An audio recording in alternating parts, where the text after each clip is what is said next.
East West, the heart of the fan.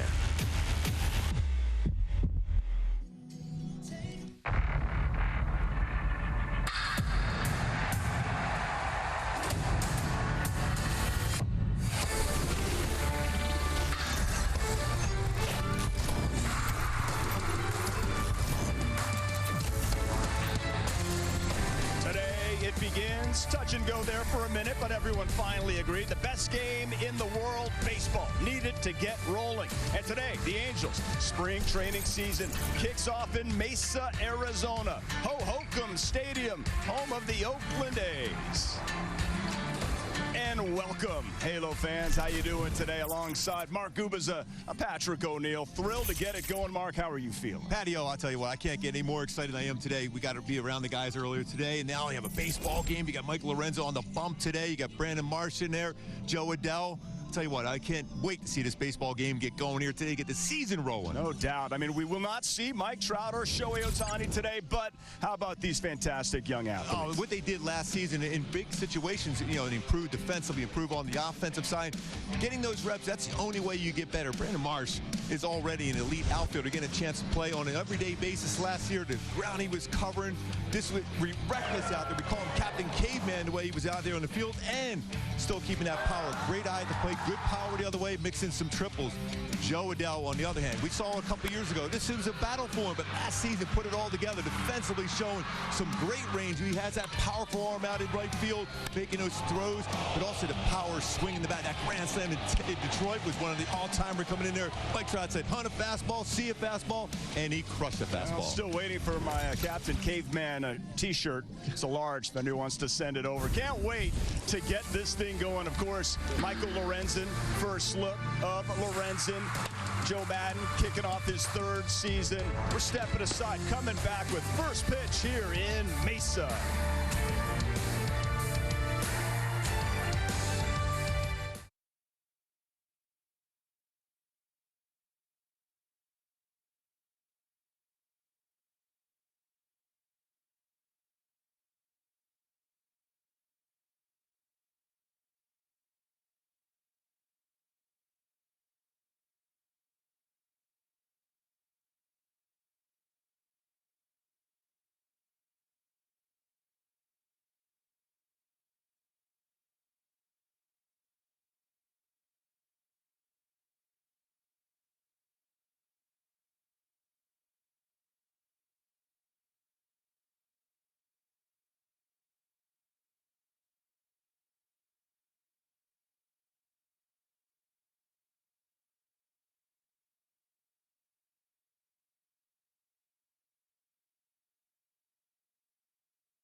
Ho-Hokum Stadium here in Mesa, Arizona.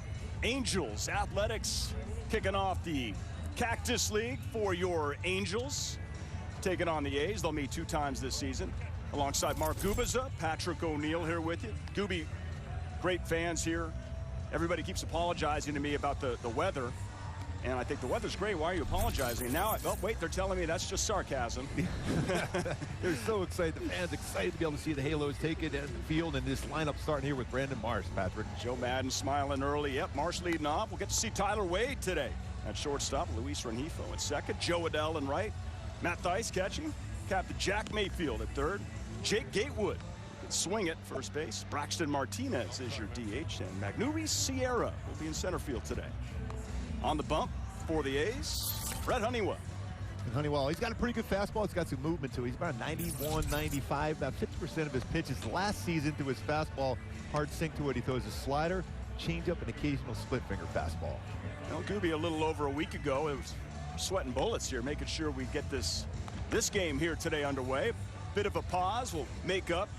Baseball will make up about 91 games end of the season, some double headers, but just first and foremost for the fans, it's just great to be here. It is. We went through this as baseball players back in '95, a shortened spring training, so you knew exactly what you had to have when you got the news you're going into camp and what you needed to be able to get ready to start the season. So I think the guys right now, we saw them earlier today, they are ready, they're working hard, and they're working their way towards games, and this is it, starting up here today. Something we can talk about, certainly, Gooby, is what it was like for you in a shortened spring training there, because you played a lot of baseball coming out of a shortened spring training. Yeah, that year the schedule was about 10 to 12 games in spring training, and you carried into 144 games schedule that year. But your mindset was you were working out all the way through the offseason to be ready for whenever they said the season was going to start. Same thing here for the players. It's Brandon Marsh. And for Marsh, he really stepped up big with Mike Trout on the shelf for so long last season. Roman center field with ease and really showing great discipline at the plate. And using the entire field, not chasing pitches out of the strike zone. He's got a tough count to start this game with, but he's been really, really good as far as seeing pitches to drive. We saw Marsh earlier today along with his best friend Joe Adell. They are inseparable. Yeah, they are. They have a good time. That's what you love to see, is that energy and the friendships that you create both through the minor leagues and now here at the major league level. Erica Weston is with us today and throughout the season. We'll check in with Erica coming up here in a couple of innings, maybe next inning, as a matter of fact. And I know she had a great conversation with both Marsh and Adell. Pretty impressive, too, for a hitter. Now, hitters in spring training, usually they're just seeing a lot of fastballs and changeups. But they'll lay off breaking pitches down and in. That's a good sign for Brandon Marsh. 2-2 from Honeywell. He's fouled that one off, stays alive.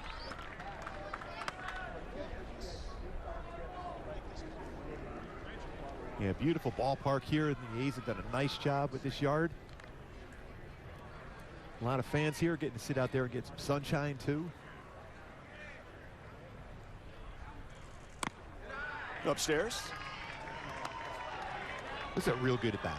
The leadoff hitter of the game, Brandon Marsh, is seeing a lot of pitches, not chasing, making Honeywell work, even though he got ahead 0-2. You look up 3-2. Just a good at bat no matter how this ends up being for Brandon Marsh. It's a good result already in first game of spring training baseball. It's exactly what you're looking for. Hits that one left field. Tracking back on that. Chad Pinder is able to squeeze it. We'll take a look at the defense for the Oakland A's. We have a new manager this year, Mark Kotsay. For a long, long time. Chad Pinder, Ramon Laureano in center field, even though he'll be starting the season. Restricted list, Seth Brown and right. Kevin Smith, Elvis Andrus, Tony Kemp. Loves to play against the Angels. Dalton Kelly over at first. There's Brett Honeywell and Sean Murphy behind the dish. Now, Bob Melvin for so many years now has moved on. It's Kotsay's team. A lot of trades, a lot of different personnel here for Oakland. No Olsett, Chapman, and Marte. The feeling around baseball is Mark Kotsay was going to be a major league manager at some point. It was accelerated when Bob Melvin left the A's, so he's going to do a real good job. He's been around the game for a long, long time. He's a smart guy. First look at Tyler Wade here, Gooby. A lot of speed. I can't wait to see him run. He can fly. Had a chance to meet him also earlier today upon arrival. He's certainly excited. Where do you think you see Tyler Wade and how he'll be used with this team? He's going to be able to bounce around a number of different positions. Any team that Joe Madden has had and managed over the years, whether it was down in Tampa or Chicago, you need to be able to play a number of different positions. We saw that 2 years already with the Angels as Joe came back home. So he could play a number of different positions. He could play the outfield, play the infield, but I'm telling you, he could fly. He could do a lot of things on the offensive side for you. And a local boy, too. That's right. He's thrilled to be here. He's looking forward to show everybody what he can do for this Halo team. So no Mike Trout, no Shohei Ohtani here this afternoon. I know you had a long conversation with Joe Madden. We were there talking to him, which is, I mean, he is absolutely the best guy to talk to. There's a line drive, base hit. Nice start for Wade. Now we get to see him on the bases, use that speed. Two really good swings already in this game, even though it was an out for Marsh. Hit the ball very hard to left center field, and then Wade going the other way on the pitch, not trying to pull the ball, using the whole field, making good contact. That's a pretty good pitch. And the thing I look for in an accelerated spring training, especially for hitters, is their timing. So a lot of times you'll be out in front, you're trying to pull the baseball. He stayed back on this one very well and gets it through that hole between short and third. You know, a lot of these players showed up to Arizona before that lockout was over, trying to get in shape. Everybody's showing up in tremendous baseball shape despite this shortened spring training. Throw over to first. Pretty sure Honeywell's got a little scouting report on Wade over there. He knows he can run a little bit. 17 stolen bases last year, and a lot of times he came into games knowing that was his job, to come in and pinch run and try to steal a base. Still very successful. Luis Rengifo, who got a lot of playing time down the stretch last year for the Angels. Switch hitter, Scott Pop, playing second base today. We saw him at short. I think it's the big question. I think that you know, the Angels have solidified the bullpen. We will be talking about that for sure. But you know, the question mark is that, you know, shortstop position. What will the Angels do, or will they roll with Rengifo and Fletcher, and Duffy, who the Angels just signed? And we saw him earlier today, Matt Duffy, in camp.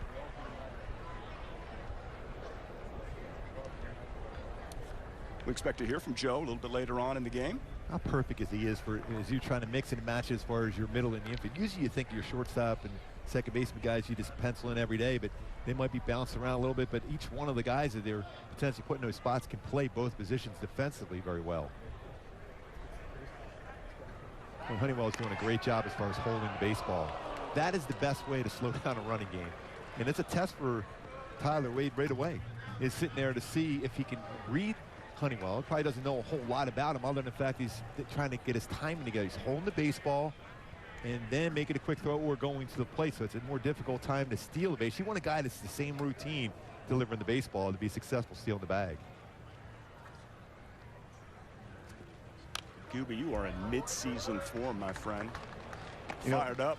Just driving out here yesterday, I up. kept thinking this game, I couldn't wait for this game to get started. Yeah. Driving all the way from Simi or yes, Woodland Hills. It's a short little drive. Deep. Short little drive. You beat me. I flew in. Patio, it's great to be here with you here. Thank you. Spring training. It's awesome. Yeah, well, talk to me in the fifth inning when all these regulars get out of the game. We'll see how much you like it. Up and in.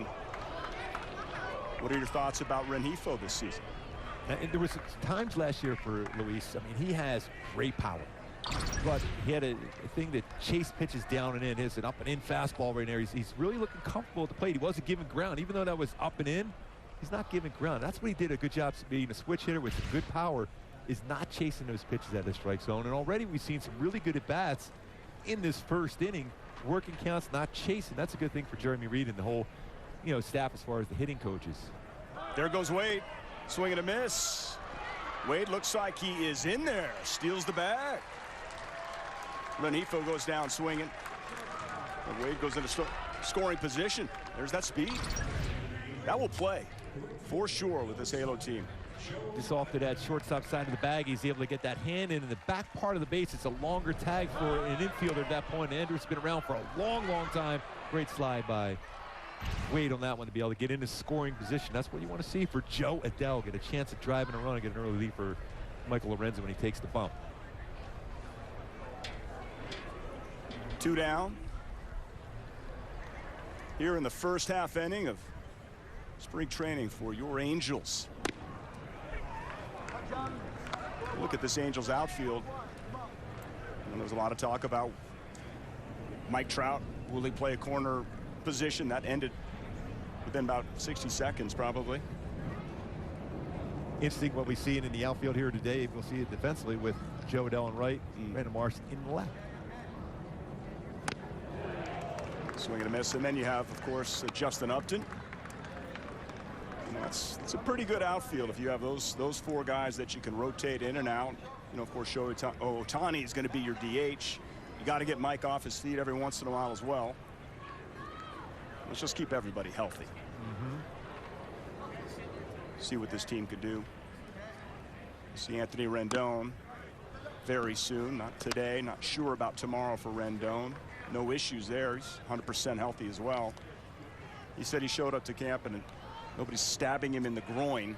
So that didn't sound like that was too pleasant to deal with. Glad he's feeling good. Joe said he's just looser than ever, too. Yeah. That's great news. 1-2 to Adele. Side. Good at bat for Adele as well. Shows some really good power. We've seen it over, you know, the last couple of seasons where he can hit the ball really good to right center field, but also he can turn on something on the inside part of the play after a slider away. You wonder if you get something inside or does he go back out with a breaking ball? Oh, he hits that one well. There's no doubt about it. No doubt about it. Long gone. Joe Adele, 2-run home run. It's a nice way to kick off spring training. I mean, Pinder did not even, he maybe took 1 step to the out. Every once in a while you need that courtesy step as a pitcher when you know you give up a long home run, but that's a great at bat. He didn't go after that slider to pitch before, and he gets his fastball and he crushes it, Joe Adele. Boy, it was great even seeing him this morning before going over here to the ballpark. He could just tell there's a lot of confidence in Joe. Got that heater on the inner half of the plate, and he didn't miss it. Oh, just like we talked about in the opening, that home run he hit in Detroit, this might have went a little bit further. Oh, it was crushed. I was going to say, we focused our open on Brandon Marsh and Joe Adele. Absolutely hammered that baseball. Matt Dice lifts that one to left field. Pinder squeezes it, ends the half inning. But Joe Adele, we could get used to this. 2-run shot, no doubt. 2-0 Angels.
First look at the Oakland A's batting order. Tony Kemp leading off, playing second. Andrews at short. Sean Murphy behind the plate for the A's. Seth Brown, Chad Pinder, Eric Thames, Ramon Laureano in center. Angels killer, of course. Dalton Kelly and Kevin Smith and Michael Lorenzen. It's the batting order he'll face. Scooby expecting him to go 2 innings today. Yeah, he's already stretched out to 60 pitches already in camp, so right around that 40-45, and you know his fastball is a firm one. It can rush it up there in the mid upper 90s. It will throw all 4 pitches. He'll throw a slider, cutter, curveball, and changeup. How about your go-tos here today for Lorenzen? And for me, it's going to be attacking that zone on first pitch. He's been ahead of the count a number of times, and when he gets ahead, don't just mess around. Finish off with those secondary pitches. He's got 4 he can go to, finish them off quickly, and don't give the hitters a chance to get comfortable.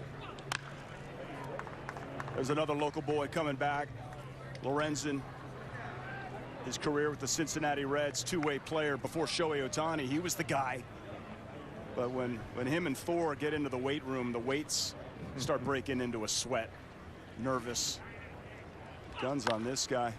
Foul back.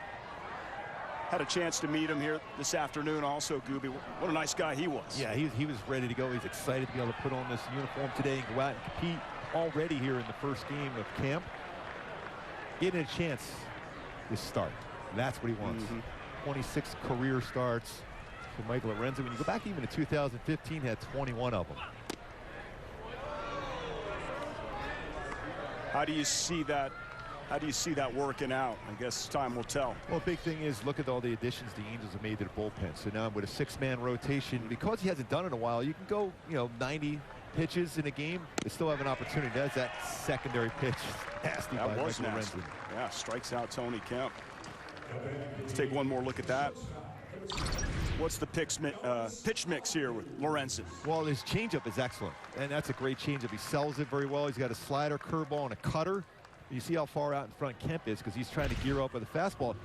Timing for hitters in spring training is always a little bit off, so if you can mix in something off speed and get into the timing out in front, you're going to have some swing and misses, but that's a good thing. Good feel for a pitch like that for Lorenzen early on.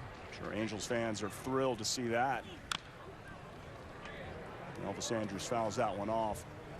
And that's just a fantastic start because of the uncertainty of Lorenzen as a starter. One-year deal here with the Angels. Who knows, we might see him at the dish at some point this year. You have a number of pitchers on this staff that can swing the bat a little bit. Cal State including the Fullerton. MVP. Yeah, exactly. It looks pretty good so far. Which MVP are you talking about? I'm sorry. Line drive, shortstop. Wade is there. Throws it across. Let's take a look who's playing defense behind Michael Lorenzen today. So we have 2 outs here in the bottom of the first inning. So Wade looking comfortable at shortstop. We talked about Rengifo, second base.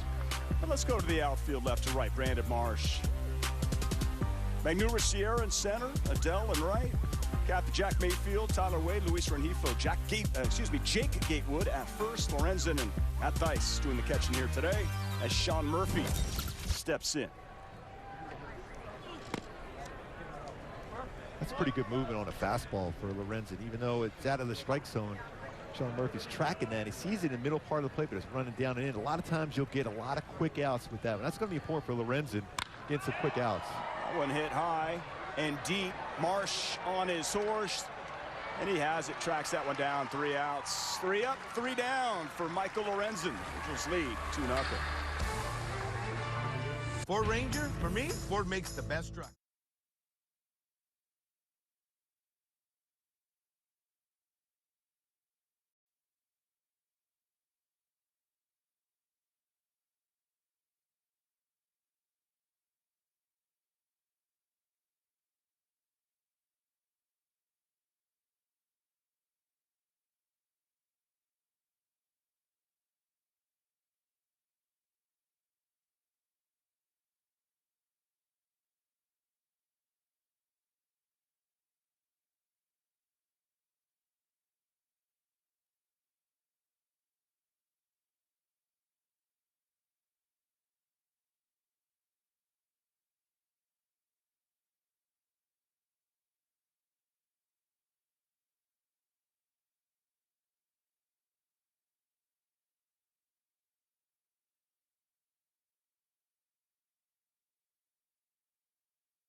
Brandon Marsh showing his defensive skills already in this game, and here's a look back at what he was able to do last year in center field. Tremendous athlete, high school football player, so he gets a great read and is able to track that baseball. Yeah, always an outstanding elite defender throughout the minor leagues, but you see it on this display in center field, going right, going in on the baseball, going to his left, fearless in the outfield. That's why made him so special. In center field, playing left field now.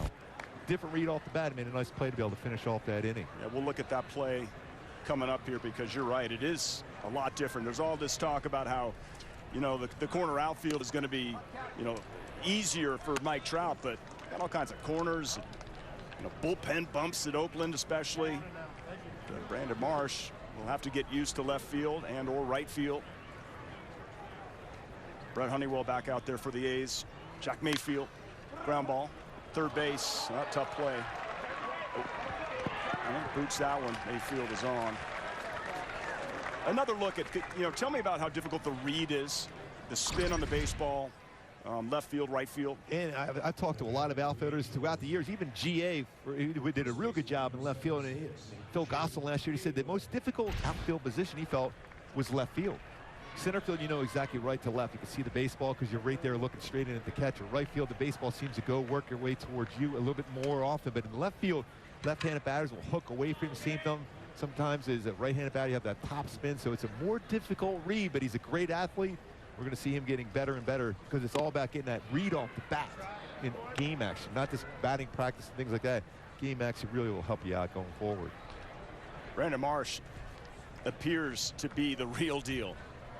We saw the, you know, opening at bat of the game, you know, working the count, making that play defensively. He's a tremendous player. This is Jake Gatewood playing first base. Big boy here, Mark. Hits that one up the middle. And Kemp's there. Over to Andrews for the out. He does have some good power to crush the baseball. When if you look at his hands, the way they were set up, it's almost like a little bit like Anthony Rendon. Another look at that. And one thing you do realize, when you're down in Arizona in spring training game, that ground can get hard right away. So you're going to have some difficult hops. So as an infielder, you got to be ready. You could bounce over your head or have that short hop like that. And Kemp was able to make the play and get the force out at second base. Tony Kemp might be the everyday player for the Oakland A's with all the moves they've made. He's a great guy. Tremendous smile on him. He's a true competitor. Braxton Martinez here, Mark, DH. It's always good when guys get an opportunity to play, especially even early on in the games. Early in the games, too, so you're facing, you know, the starting pitchers that are a good chance of being on the everyday roster for your opponent. So just to see that and react, have good proper swings there at the plate. Also, we talked about everything that the Oakland A's are doing and all the trades. Matt Chapman, Matt Olson. The corners of this Oakland A's team. Olson's now a Blue Jay. Got paid. Chapman is a Brave. And Chris Bassett is going to the Mets. He's a great pitcher. All-star. He was a great competitor. I love his battles with Shohei Ohtani last year. That was fun to watch. But when you lose 2 Gold Glove winners in your corner infielders, that changes how you pitch. Now, as a pitcher on this Oakland team, and they've had some guys with some swing and miss type stuff, but contact guys are also part of their rotation, taking away Gold Glovers away. So now you're more apt to think, maybe I'm trying to get more swing and miss and strikeouts as compared to contact, because anything hit on the ground that side of the field, left or first base or third base line, it was an automatic out. For the Angels, they're not sorry to see those guys move on. No, not at all. I mean, Olsen absolutely raked last year. Line drive, center field. That one's hit well. That goes to the wall for Martinez. On his horse. Play to the plate. Gatewood is called out. It's relay. Martinez into second base with the double. Aggressive base running. Good play. That's a good relay. You're just testing that to see how well you prepared coming into a game like today when you didn't have a whole lot of time. But that's a really, really good swing by Martinez, staying back and going the other way. Compact with the power. And then the relay throw to home plate. Phil Nevin going to take that shot to send him, making sure it's out. But that was a really, really good swing there by Martinez, but the relay was right on the money. And the slide in there, and Merck is able to control the throw at the plate. Gives you an early read on Nevin over at third base. He's going to be aggressive. You've seen them over the years with the Yankees. He's going to make you make a good throw. Now, there's going to be some times like that you're going to be thrown out, but you always go with percentages and think, okay, it has to be a perfect relay and a good throw to plate, and the catcher's got to be able to handle it. Otherwise, it's a run scored. It's worth taking that gamble.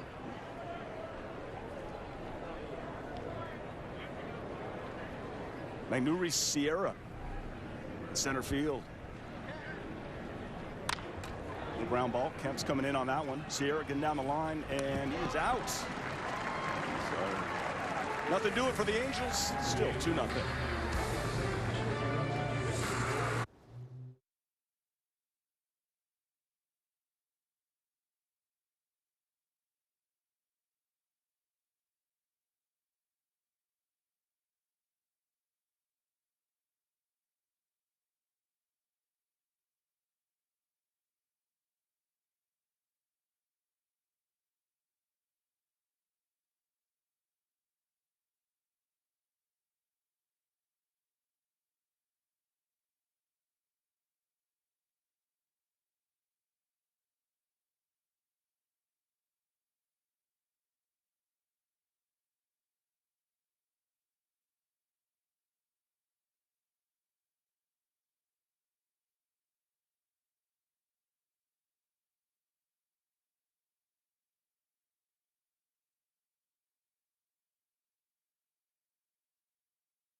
Welcome back to Angels baseball on Bally Sports West. Michael Lorenzen back for his second inning of work this afternoon to open Cactus League play for the Angels, and this is a player that Angels fans will quickly learn to love. And as Patrick and Gooby mentioned, a homecoming for Lorenzen as well. Born in Anaheim, college ball at Cal State Fullerton, but Joe Madden told me this morning he is really looking forward to the opportunity to have him as an established starter. He is already an established pitcher in the majors, but they're really looking forward to the opportunity with Lorenzen in the rotation. And as you guys mentioned as well, probably the original two-way player in recent memory. Reds fans know him coming out of the bullpen. He has started. We've also seen him in the field before too, but a lot of pop in his bat. He hit a pinch hit grand slam against the Brewers back in 2018, so who knows if we'll see him at the dish this season as well. But guys, for Lorenzen, this season is really all about health too. Missed a lot of time in 2021 with a hamstring and a shoulder injury, so he's looking for a bounce back with his hometown team. Erica, allow us to first of all welcome you to Angels baseball. And you know, that cameraman that was coming in there and blocking your shot, we had nothing to do with that. Just wanted to throw that out there off the top. Yeah. Right off the top. First hit.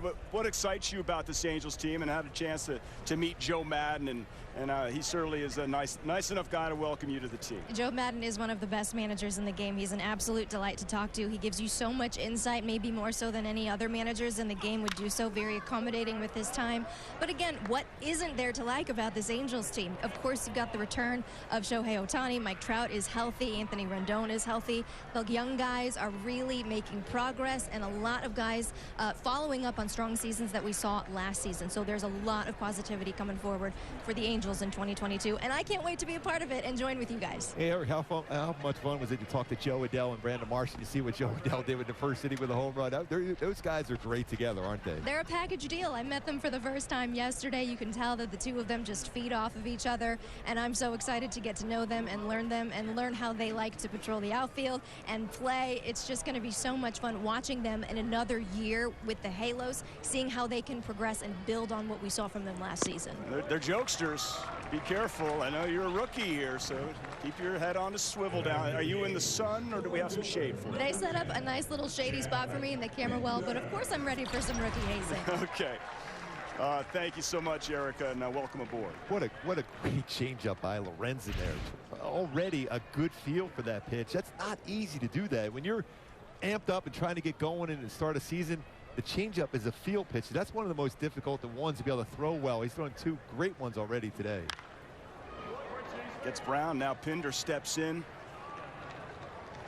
This is nice to see that Lorenzen is in his first outing of spring training, wanting to be a starter.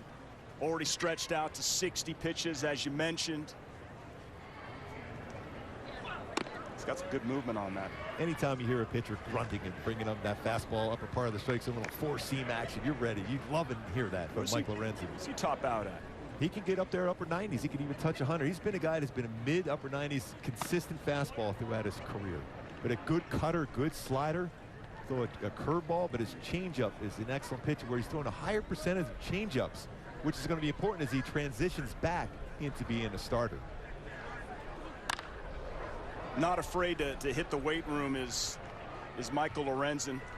Pinder flies out to Joe Adell in right field. In fact, him and Thor, Noah Syndergaard, as I mentioned earlier, when they get into the gym, the weights are like, oh no. Well, there's Syndergaard on the right, there's Lorenzen on the left. I don't know who's taking the photos and who's got the baby oil, but we know the Lorenzen's got the chain. Unbelievable. He played Shohei Ohtani. I'm sure the Arizona Cardinals from the NFL are going to be walking down and watching one of these games before too long and think, hey, these guys can play football. There's a ground ball. Trouble over at first base. Lorenzen is there. Solid work from Michael Lorenzen. One more time. Should there be a brawl? I don't want to see it, but if there is, I like our chances.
Welcome back, everybody. Spring training baseball underway. Top 3.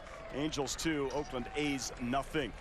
Angels manager Joe Maddon joins us right now down in the dugout. Joe, Michael Lorenzen, that's a pretty good 2 innings. Very nice. You know, he's got big stuff. I saw him for several years in Cincinnati. That's not a surprise to me at all. He has so many quality pitches. The big thing is just to get him to organize that and know how he wants to attack hitters on a specific day, both righties and lefties. But I'm telling you, you can't be more athletic than he is. Yeah, Joe, you mentioned, we talked a little bit about that. He's a guy that gets ahead of the count, first pitch strike, and then this sometimes will throw a lot of other pitches to finish off a hitter. But today we saw some really good one, especially feel for his changeup. Right? How about that pitch? He does. He has a great changeup. He has a very good slider. Like there was like a 1-1 pitch that last inning. I think to the second line. There you go. That's beautiful. Then he just threw like a nothing elevated fastball where he just tried to overcook it a little bit. Those are the kind of things I think he has to figure out and not do, which would then permit him to pitch more deeply into the game with less pitches. So you feel the way he's going, and he's already been up to 60 pitches in camp, and then pitching the way through today, that you're real comfortable as far as Lorenzen being part of that rotation. Oh, of course he is. He's a big part of our rotation. He's going to go out to the bullpen right now. Moran's going to come in next. He'll go out there. He's at 22 after 2. He probably will throw. I think he was slated for 45, so he's going to throw something that equals about 45 or 50 pitches today. I hope Marshy takes off right here at some point. We already saw Wade take off. Yeah. A good throw over. Yeah. Well, he was leaning. Yeah, Honeywell's got a good move over there to first base, but Wade showed the speed too, and of course Joe Adell did not miss that pitch. Nice the whole first inning, great at bats. You're seeing more good at bats right here. Every one of those first inning at bats was good, and then you see Adell's home run, but you got to go back to Marsh's first at bat where he worked him so deeply and then flies out to deep left. I mean, that set up the whole first inning for us, for me. Yeah, he was behind 0-2, didn't chase, and then worked through a full count before having a good swing. And you see a guy hit the ball that far the other way, that's a good sign for you. No, the ball comes off his bat hot, and I'm liking this right now. The thing we had to work on more this year was more aggressive leads, bigger leads, and still be able to get back to first base. This guy, Marshy, could really run. You saw Tyler run. We have really good team speed, actually. We just got to get better at the mechanics of getting a good lead and getting a good first step. Joe, Shohei Ohtani, from what we've seen from him early in camp, what are you liking best, Joe? Everything. I mean, it looks exactly like it did last year, except he's a year older, a year wiser. He's had a lot of wonderful items going on in his life since last year to this year. He handles it so well. I'm looking and talking to the same guy that I did last year, pre-MVP, pre-130 innings, and pre-everything else, throwing the first pitch of the All-Star game and being the first hitter. I mean, all the firsts that he did last year, he's the same dude this year. Yeah, Joe, I want to go back to what you were talking about as far as you want to see the team with team speed as a fly ball out here to left. How you want to be able to incorporate that, because there is speed, but it's all about learning how to read pitchers, getting good jumps. Because you remember last year you were saying you want to play like 1985, but you didn't have enough guys to be able to read pitches well enough, or catchers to be able to steal bases. Is that something you're really going to push forward to this season? Yeah, that's a big emphasis right now. Analytics sometimes want you to not do things like run the bases because they're concerned about making it out on the base. But fortunately, Perry's really into all of this kind of stuff. I've talked about it before. I love the liberal arts version of baseball. I want my guys that are able to do a lot of different things, or everything on the baseball field, not be so specific or specialized and just try to hit a home run, be okay with the strikeout, and try to get a walk. I don't like that version of baseball. You should go first at third. Let's see. Watch this. There you go. No doubt about that. Now watch the throw on that back. Okay. Now, Andrews could have had him, but I'm good with that. We've been really emphasizing that a lot. That's a perfect example of the kind of baseball we want to play. Way to go, Joe. You're like Tony Romo down there calling that things happening here. This is old school Angels baseball right here, Joe. Well, this is how you're supposed to play baseball, right? I mean, it's in school baseball, right? There's old school, there's new school. Yeah. I prefer in school. Love it. I mean, you're trying to incorporate what you've learned. You're trying to incorporate what's going on now. And then there's this constant battle of verbal battle going on between who's right. Everybody's right. Everybody's right. You want to incorporate old methods with new methods, and then you get in-school baseball right now, and you get this. Now, I mean, Joe works a great at-bat, the first at-bat. Bombs went out with the two-strike approach. That's just good baseball. He hit a home run, I get it. Slugging percentage, I get it. But it's just good baseball. And that's all we're trying to emphasize here. Play the game the way it was written up several years ago and incorporate new stuff with old stuff, and then you get in school. Well, the good thing you're seeing here, even in the first couple of innings, Joe, is you're seeing a team with a lot of pickoff throws at first base. In other words, that's in their minds that you're going to run. So that takes away that focus from a pitcher on the mound as far as that throws the home plate. Nothing makes me happier. And whenever you can split concentration, I'll take it. We'll do it. You're absolutely right. I mean, that's years ago. When Soch was here, we used to beat up on the Yankees a bit because we would run on them. And I remember Clemens didn't like that kind of stuff. They had a pretty good pitching staff. But anytime you get a really good pitcher out there and you can split his concentration, I'll take it. First and third for Joe Adell. Let's see what Honeywell might want to throw him here. It was such a perfect swing. That two-run home run that he hit. Well, right now, Renifo's on his own, so if he wants to roll, he can roll. All right, we're going to look at his home run. Just what you saw from the swing, Joe. Compact. I mean, watch his front foot.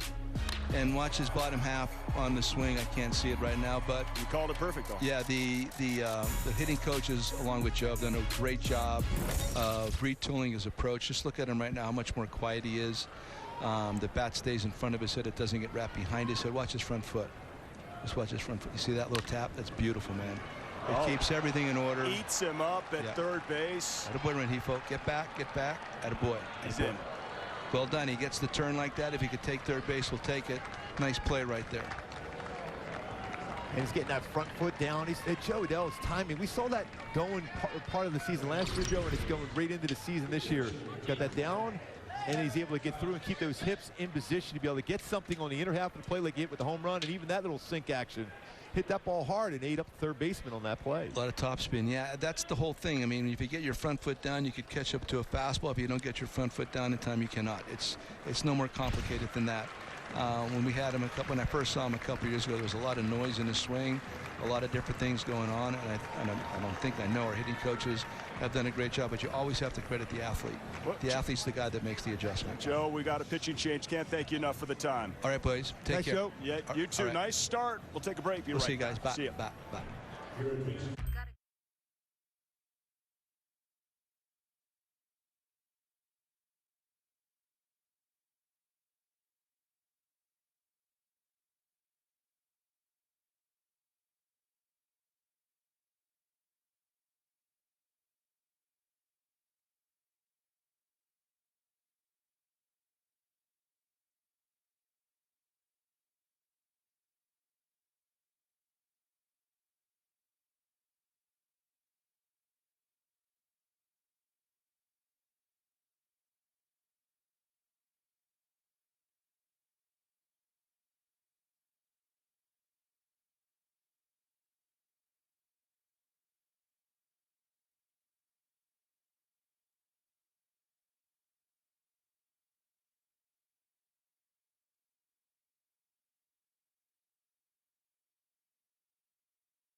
Last season where Joe Adell is firing that front foot, getting that down, but he was able to get those hips going towards the pitch, firing open, clearing it up, be able to get his hands through the baseball, shorten it up, and then driving with that power. We saw it on display twice today.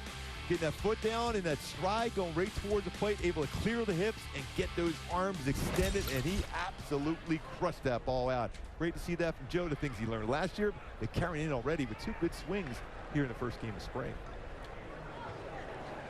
Confidence is just continuing to grow for Joe, for Brandon, and speed, running the bases. I'd like to thank Joe Madden for joining us.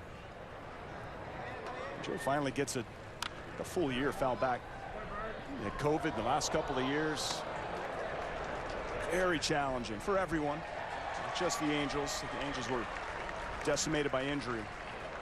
But it'd be great to see this team fully healthy. Maybe not even done acquiring some help. Already did that with the bullpen. Bullpen looks outstanding, but It really does. going back to your point about Joe Madden, his strong suit is his conversation and making his players play better than the talent they have. And that's the important thing, that communication, that close communication. You're seeing that.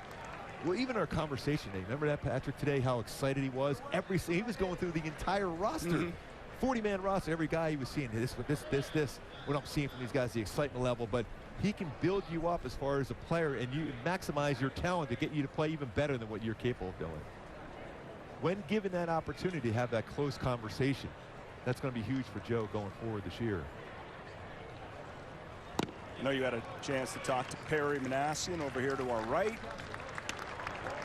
And acquiring some bullpen help is absolutely huge. Yeah, you shorten up games with a 6-man rotation. A couple guys, you got Michael Lorenzen going back into the rotation. You got Noah Syndergaard over the last couple of seasons, 2 2/3 innings pitched. So six-man rotation early on, 5-6 innings, and now you're going to need those extra outs out of your bullpen. You have an incredibly deep bullpen now for the Angels. Archie Bradley signing is official. Reports are that Ryan Tepera is going to be joining the team very soon, pending physical. One of the best moves this offseason for Perry, re-signing Raisel Iglesias. No doubt. Just a dominant closer last year. One of the best arms I've seen in a long time. A guy that can go 3 outs, 6 outs.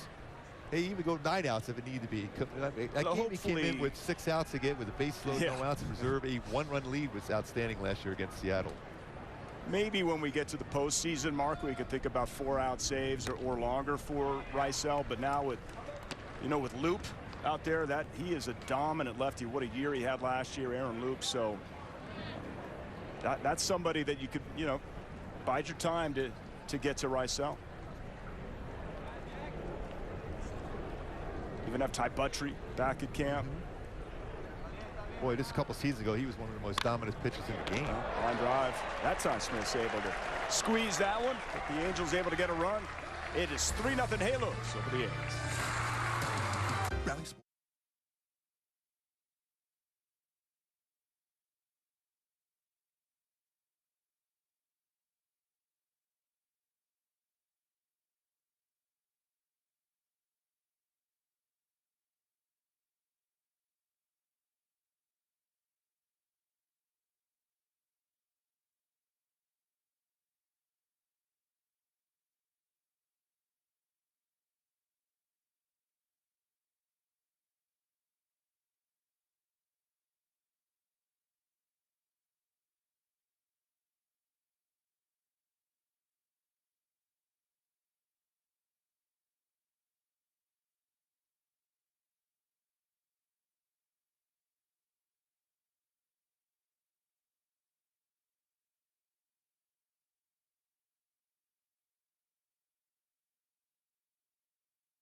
Bottom of the third here in Mesa, home of the Oakland A's. 3-0 Angels right now. Michael Lorenzen, strong 2 innings. Brian Moran now Gooby in for the Halos. By the way, the best feeling in the world for any pitcher, starting pitcher, is going down to the bullpen and get some extra work. That means you did everything really well.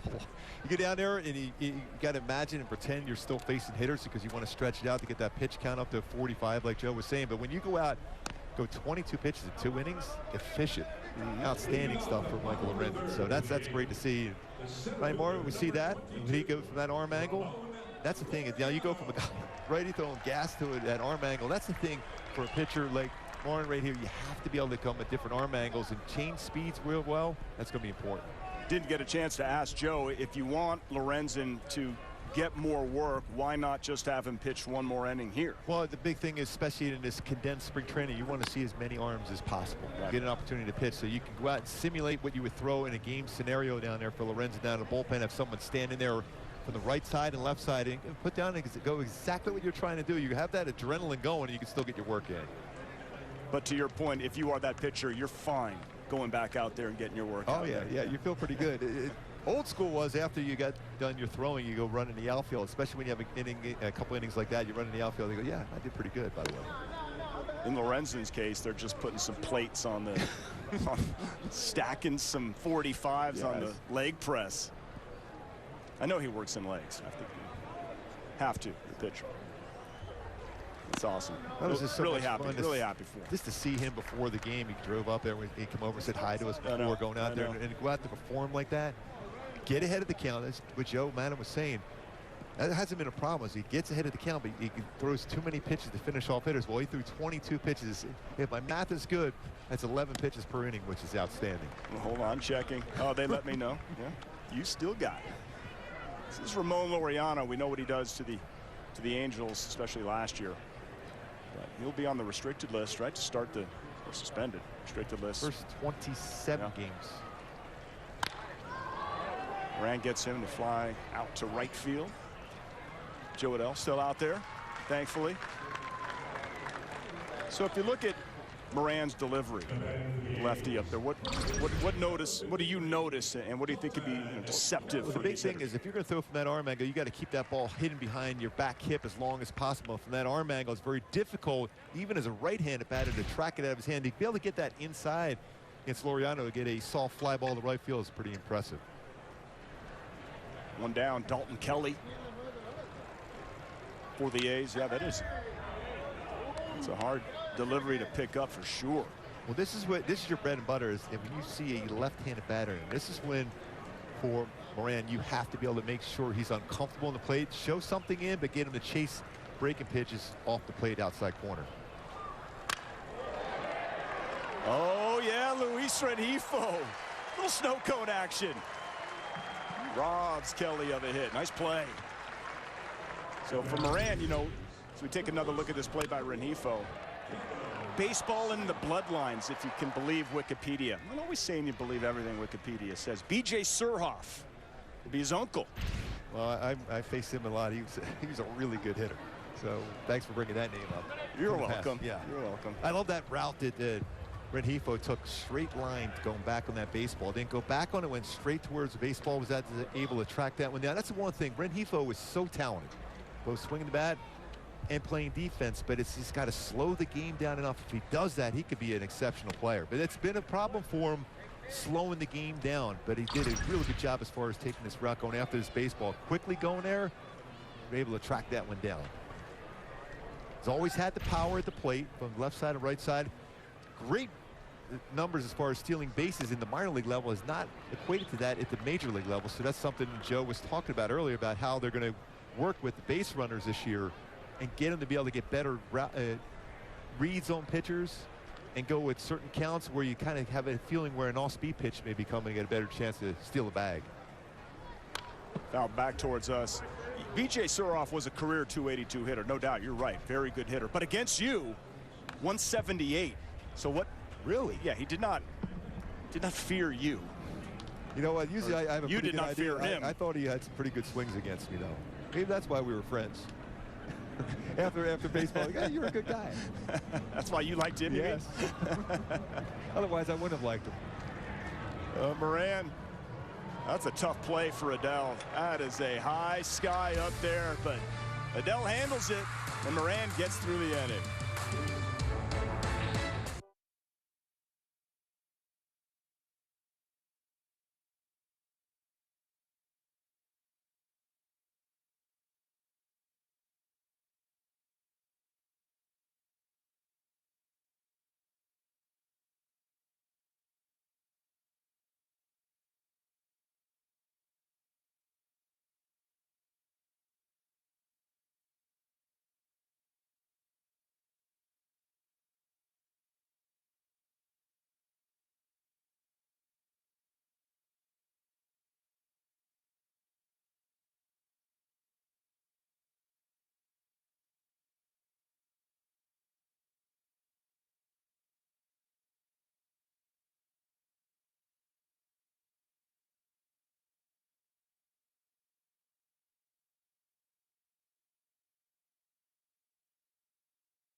Angels fans, join the Junior Angels Kids Club. Your membership includes a lunch bag, a t-shirt, and more. For only $20, visit angels.com/Junior Angels for more information. Gorgeous day here in the desert, Mesa, Arizona. Angels leading the Oakland A's 3-0. Great to be back talking baseball. And over there at spring training camp, Tempe this morning. The Angels have a lot of new faces, but a great vibe. I know you hear that a lot, Gooby, but tremendous vibe over there. Music's blaring, a lot of classic rock. Yeah, we arrived too. Pink Floyd. That's right. Felt right at home. Yeah, but Joe Maddon said something about Anthony Rendon, how good he looked and felt and how comfortable he was being around his teammates, because last year you mentioned that earlier about dealing with those injuries, and you're just never quite the person you want to be when you're dealing with injuries, and he's completely healthy. He's one of the best players in the game. We haven't really seen that since what he went through last year, but he's capable of just dominating the game both with his glove and his bat. Gatewood hit that one a long way, foul ball right field. While I have the opportunity to talk to you over this weekend, Gooby, you know, up the middle. I mean, we saw Luis Rengifo make that play. We saw Wade show some speed, base hit. He could pick it over there. Andrew Velasquez is also in camp. Outstanding glove. David Fletcher, we obviously know, you know, and then you have Duffy as well. How do you think there's not room for all of them on the squad, is there? Well, the thing is, there's depth, and especially with this season when you have a quickened spring training, and then you have a regular 162 game schedule. This is all condensed in a few days, off days that you had are now potentially being played, or a doubleheader. So you're gonna have a lot more games played in a short period of time. So you need that depth, and that's what he was telling us earlier, that maybe not all of them are on the roster to start the season, but they're all gonna be on that team at some point during the year, and that's the important thing. So when anything happens, and he said that, Joe said it, we said the same thing last year, when some injuries happen, and it's going to happen, that there wasn't depth there. Now you're seeing a lot more depth, especially in that middle infield, even at third base. It has some coverage there in case, you know, you give a day off for Anthony Rendon on occasion. Matt Duffy can play. Fletch, we know, can play there at third base too. So there's a number of options for Joe Maddon to be able to play different positions. So let's take a look and introduce everybody to Benji Gill. Was part of that Angels team that won the World Series in 2002, and he'll be coach at first base. One of the all-time great guys. His smile and his enthusiasm, and Joe said it earlier today, he said at some point you're going to see him be a major league manager. And that's the thing. He talked about 2002. We're going to talk about that a lot this season. It's the 20th anniversary of the World Series team for the Royals. If you look at that coaching staff, how many of those coaches under Mike Scioscia end up being managers at the major league level? He thinks that's the same type of feel. You got Phil Nevin. That's right, long career. Yes, former Angel himself, and one of the all-time great hitters. You know, one of the all-time great college players too. Been around a long time. He's been a baseball lifer. With the Angels back in 1998, Gatewood right field. Brown's there for the out. One down, long at bat there for Jake Gatewood. Braxton Martinez coming up now for your Halos. So we already saw Nevin a little aggressive. You got Benji Gill over at first. Angels also announced today that Damon Mayshore is going to be joining the team as a coach. He's going to handle the outfield and the base run.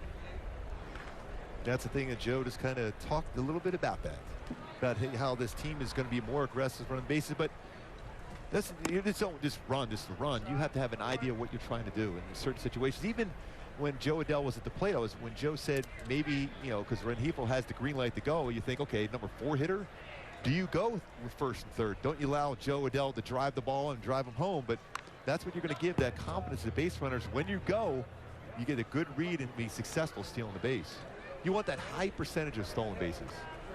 But how much fun was it to be talking to the manager, Joe Maddon, and saying, there you go, Marsh.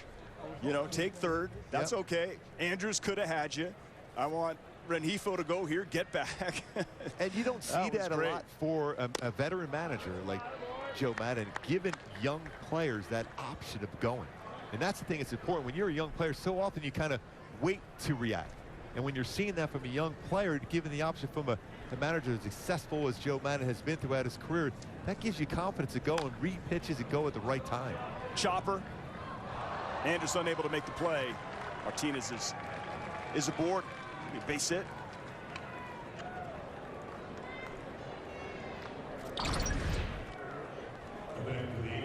A couple hits already, a double to right center, now an infield hit. Andrews, we've seen him make those plays for a lot of years, whether it's with the Rangers or with Oakland. That bare hand, always so successful. Really good player over his career, but unable to make that bare hand play.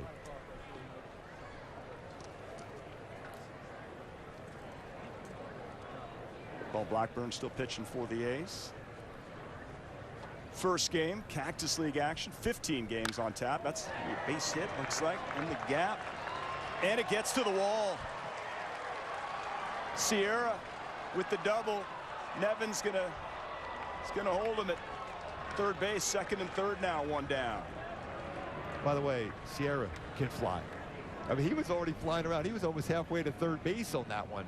And Joe Madden was talking about Sierra because he saw him before in the system. He was in the Cardinal system. He's just a good hitter with a tremendous speed and a great fielder in the outfield, too.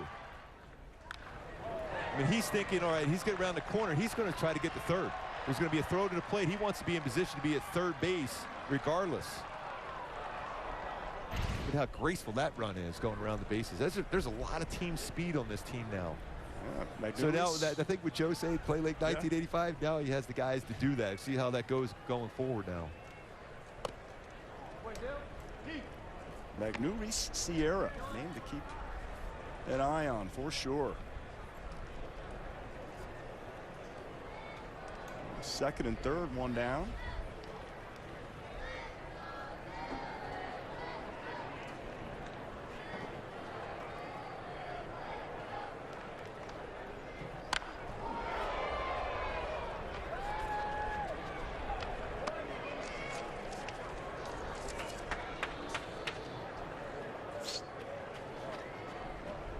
Thomas Dillon is at the plate. Brandon Marsh's day is done. Single and a run scored for Marsh.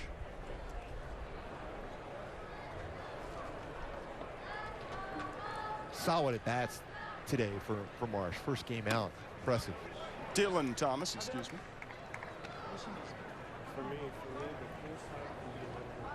You know, I was going last name apostrophe first name. That was what I was trying to do there for you. See that team speed, the average sprint speed with Joe Adell and Mike Trout. Gossel was in it. We were always surprised about that, but the amazing thing is when you look at Shohei Ohtani, Brandon Martian is there, but Shohei Ohtani, how fast he is too, along with throwing 100 miles an hour and hitting the ball 450 feet. And you add in you see with Tyler Wade, the way he runs, and Sierra, the way he runs. It's going to be exciting to see how this team makes it out as far as what the roster is going to be, whether it's going to be 26 to start with, or maybe there is a couple extra players in the first month of the season, depending on what they decide on because of the, you know, the condensed, abbreviated spring training. What would you like to see? I think they're going to try to just move it to 28. I think really? Roster just in the first month, the first few weeks. I want to make sure you're keeping the best players on the field. And when you only have a certain amount of games, what, 18 games in spring, then you want to make sure everyone's ready, but not at the point where they accelerate too fast and not ready for a regular season. It's a grind, 162 games. Dylan Thomas goes down. Blackburn with strikeout. So start with 28, whittle it down to 26. Yep. Once everybody's really in baseball shape, play the rest of the season that way. Exactly. Then in September you go back up to 28-man roster. Here's a look at Andrew Velasquez. Of course, we saw him with the Yankees. That was a tremendous story, being from the Bronx. Yeah, but with his family in the stands, hitting that that first major league home run at home with the Bronx. That was a great thing to see. It's the reaction by his family. Tremendous defensive player. Really quick. But his glove is the reason why he's in the major leagues. And last year, anyways, he got a chance to put on that uniform for the Angels at the Big A and be a big part of this team going forward because his glove is outstanding. Velasquez replaces Wade. Play shortstop. Gets an opportunity here with 2 outs. 2 runners in scoring position. Takes a strike. Got to wonder if there's a little bit of butterflies, and even when you take your first AB. No, you want to make a good impression. You want to have a good bat. You want to make good contact.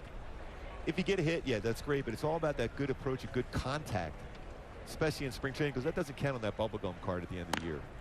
You just want good contact, your timing to be there, and keep carrying that the game to game. You want success, you want those hits because that builds that confidence, but it's a good swing you want every single time out in spring training, especially in an 18-game spring training. Significant competition for the shortstop position with Wade, with Velasquez, with Rengifo, with David Fletcher, with Duffy. How much fun was that to see Fletch today? That's right. He was taking some pictures. Yes. He wanted to face you. He was hoping you'd pitch to him. Yeah. He is so fun. He is. Sneaky Fletch. He's got that great sense of humor. Really quiet, but really fun to be around. This will be a big year for him. I still thought Gold Glove winner at second base. Marcus Semien was outstanding. I don't want to take anything away from Marcus Semien at second base, but we saw Fletch every day out there. It was as good as anybody I've seen play defensive second base. Velasquez hits that one center field. Laureano unable to make the catch. That's a pretty good start. Into second base, Velasquez makes it. Two-run RBI, 2 RBIs, I should say, for Velasquez, and it's 5-0 Halos. Joe loves that hit. Good approach, base hit, making contact, but he loves that base running probably more than anything else to go to second base on this little flare into the outfield. Ran a fastball in, made some good contact. That's all you're trying to do. And then he sees that ball down. He goes, you know what, I'm going to force him to make a great throw second base. And not able to get there with 2, the communication not quite there at second base. He slides in there. He's in scoring position. Gets 2 RBIs on the single, but it's also that base running that's going to make Joe Madden really, really happy. Let's get Joe back on the headset. He absolutely loves that. 5-0 Halos here in the 4th. 2 down. Another opportunity for Rengifo. Had a single and a stolen base. Flew out to center in the second at bat.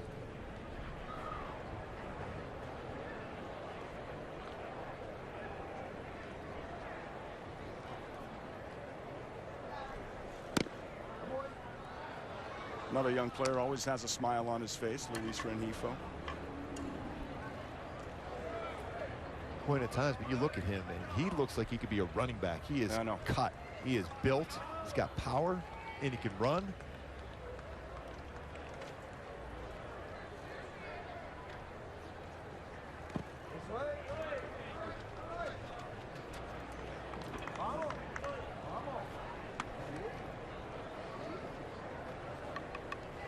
Ten hits, 5 runs for the Angels, and no hits so far for the Oakland A's with their home crowd. Decent crowd coming out. Yeah.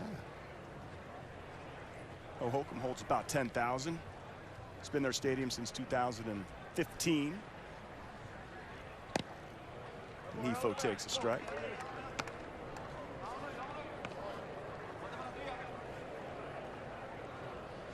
Maybe get a chance to see Michael Stefanik later, and Jose Rojas, Kian Wong.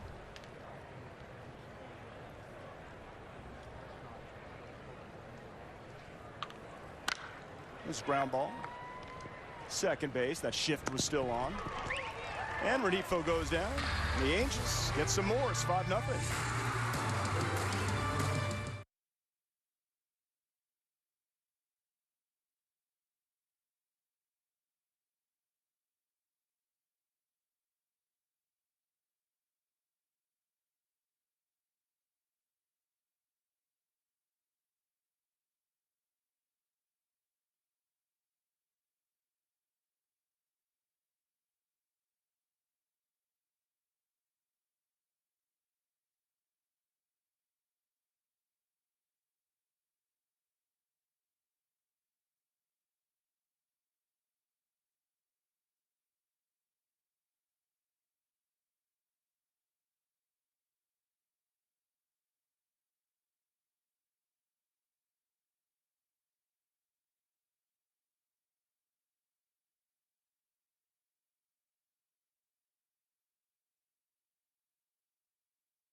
Welcome back to Mesa. Angels with a 5-0 lead over the A's in their first game of Cactus League play. A clean 2 innings of work for Angels starter Michael Lorenzen in his first start with his hometown team. Had a chance to catch up with him just a few moments ago. Here's what he had to say about his debut.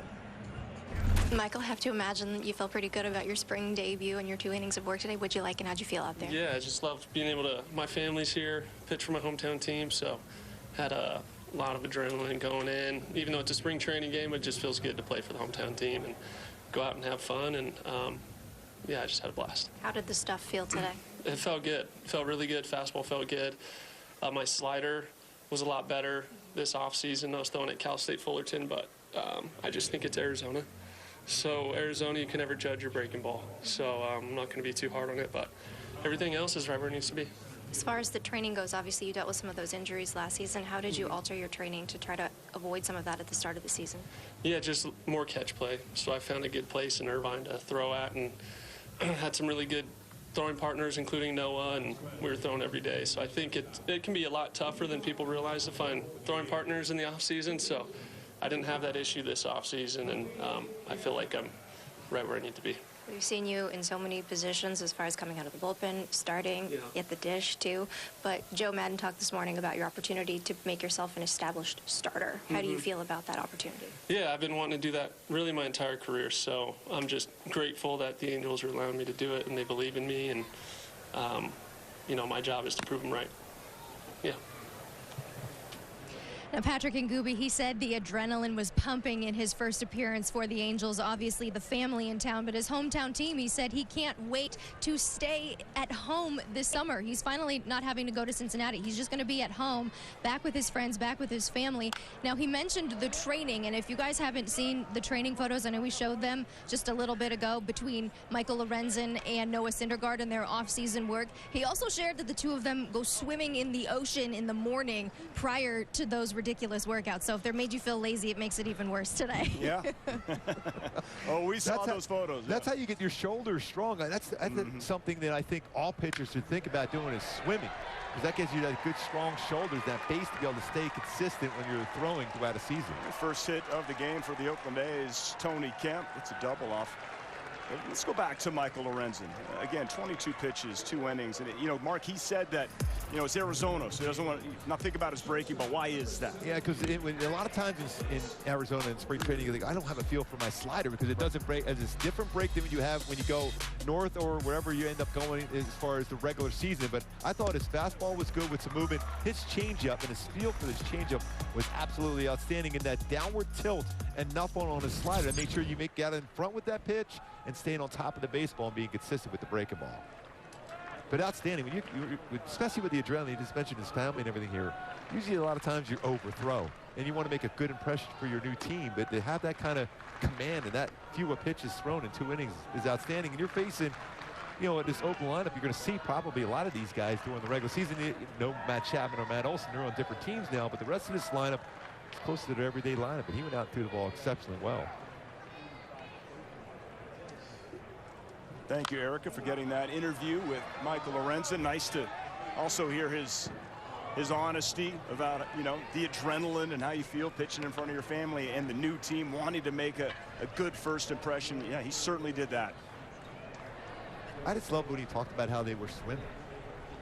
That is so important for pitchers. I mean, a lot of teams right now in their clubhouses have those swimming things where you simulate, you know, the current, so you're going and working your shoulder. That's the best way to keep strong, but not really putting a lot of pressure on you by necessarily always lifting weights. It's that pressure going against there as far as swimming. It makes it that much more effective. New pitcher for the Angels, Zach Weiss. He's from Irvine to UCLA, Northwood High School, Irvine, California. His average fastball is about 92, 96 range. Will throw a slider and a changeup. Curious if Lorenzen and Thor go out there with maybe some surfboards or some paddle boards, work the shoulders too, right? Got to get them up to Malibu. They can pretty much do whatever they want, I think. Trying to get you to Malibu, it's possible. We'll probably be out in the ocean, though. That's right for sure. there on the beach. If you want to swim in the ocean, come on down. Hi to Pops if he's watching. Huge Angels fan. Yes.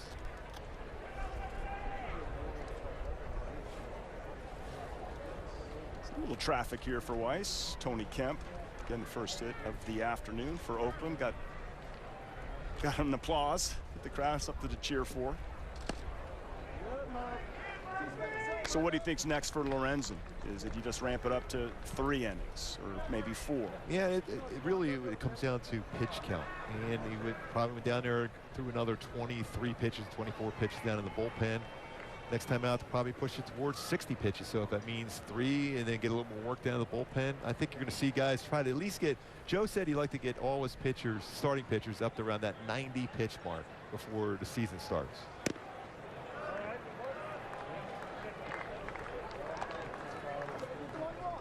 Daniel Ponce de Leon will throw for the Halos tomorrow in Tempe.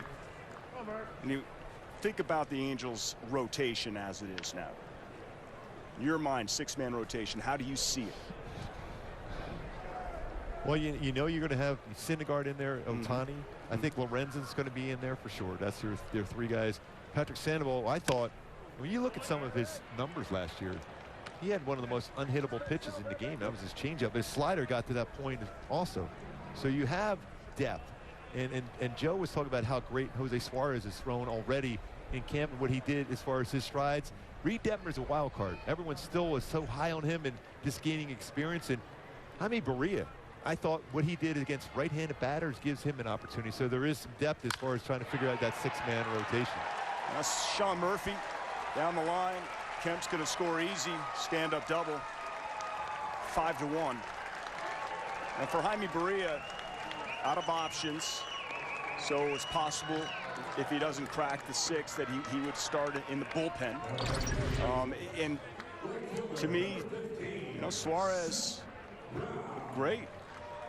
You know, you're looking for a lefty. It's possible. And that's the beauty of this in spring training and seeing these guys get an opportunity to go out there and compete against each other. I mean, these guys are friends, but they're also competing for a spot in the rotation. That's going to get you to that next level. You're going to pitch even better because your focus level's there. You're not walking in the camp, okay, I got a spot in the rotation. That competition is going to make everyone else around them better. So you have that depth, like we talked about, that middle infield depth. You're going to need that as far as the rotation too, because pitchers aren't necessarily going to be stretched out like they normally. Everyone talks about how long spring training is. And position players are the ones that say that all the time because they get their number of bats and they're good. It's all about stretching out the number of pitches in innings for starting pitchers and getting some, you know, your back end of your bullpen, get as many opportunities to pitch. That's when it becomes important to be able to get as many pitches in and be as comfortable. That one's hit a mile high and foul. Seth Brown. There's a lot of competition, right? But how often do you see, you know, Noah Syndergaard against the reigning MVP, Shohei Ohtani, who's also, you know, your ace on your staff, who went 9-2 with a 3.18. This was the most talked about moment of spring training so far. Yeah, and then Shohei all he kept saying, he goes, wow, that is impressive for Syndergaard, what he was throwing, some gas. Everything was movement. Yeah. Very, very cool. All eyes on that moment. And Syndergaard, all indications, is in great shape. Yeah. And he's, you know, he's only, what, 2 innings last year? But you made the comparison to me off air as well. There was a time when Shohei Ohtani only, you know, was able to throw 2 innings. Look at him now. That's the thing. Everyone's saying, well, Noah Syndergaard is only throwing 2 2/3 in the last couple of years. How do you think he's going to be successful? I go, well, Shohei Ohtani had 2 2/3 innings pitched over 2 years, and he was one of the best pitchers in the game. Even though he had 130 innings, he's going to get stretched out probably even a little bit more this year, make up 150, 160. He was dominant. So Noah Syndergaard, all indication, the way the baseball was coming out of his hand right now, that he's going to be able to get to that plateau of innings pitched and have that good, consistent release point all the way through the season. And one thing Shohei has said, you know, how do you want to improve? He wants to pitch more innings. And the Angels do not, he was the only one to go over 100 innings pitched last year, was Ohtani. Is that, you know, they don't have, there's not a lot of them anymore that can pitch 200 innings and make 30+ starts. But your locks right now in this rotation, Ohtani, Syndergaard, you'd assume Sandoval. And then there's Detmer's ground ball, unable to make the play at second base. That's a base hit for Brown, first and third. 1 down. Zach Weiss in a bit of trouble here. Well, going back to Shohei Ohtani, what he did in the first half, as far as what the transition made into more of a pitcher in the second half, and his strikeout totals were still impressive, but his walk total went down tremendously over his last 70-plus innings as compared to what you saw in his 50-plus innings in the first half, where he was averaging almost 5 walks per game, 5 per 9 innings pitched. So a completely different Shohei Ohtani. Started throwing his cutter first pitch, slider. Sometimes he would use his splitter in the 4th inning. And I was still in shock how he's still able to throw that consistently. Next game out, he'll throw his splitter in the 1st inning. So the adjustments, is creativity on the mound. And I think this evening when Noah Syndergaard signed over with the Angels, I remember him thinking, I can't wait to watch Shohei Ohtani. He's going to make everyone else, as far as creativity on the mound, better as a starter, because starters look at each other. It's competition. It's friendly competition amongst each other. But you look and see what you're doing as far as putting it all together. And it's amazing what he did. His numbers as an MVP. I mean, unanimous MVP. Unanimous. That's right. It's incredible as a pitcher what he gave up as far as extra base hits and the unhittable splitter. All those pitches. That's a drive. Together. Yeah, that's it. That one's hit well. Goes to the wall. Chad Pinder. 1 run comes in. It could be a play at the plate. 2 runs in. And Pinder gets all the way to 3rd. And it's 5-3.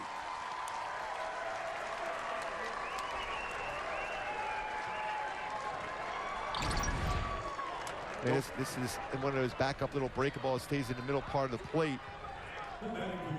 And Pinder, he's another one of those guys over the years for Oakland. He showed some really good power. If you make a mistake, it can go a long way, and that's exactly what it did on that swing.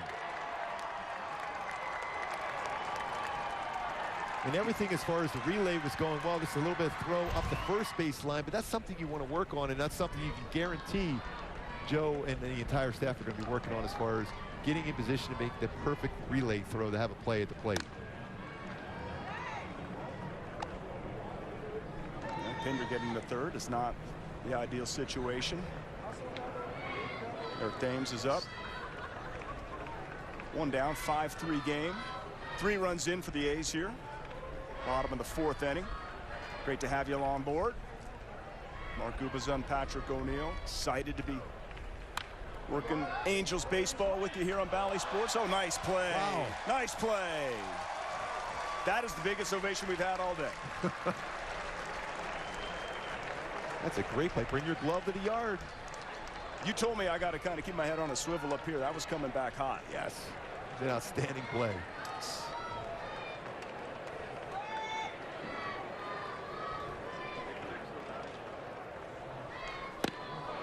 Swing and a miss, a little off speed in his pitch. That moment, that play that he just made, that's a memory he will never forget, like the rest of his life.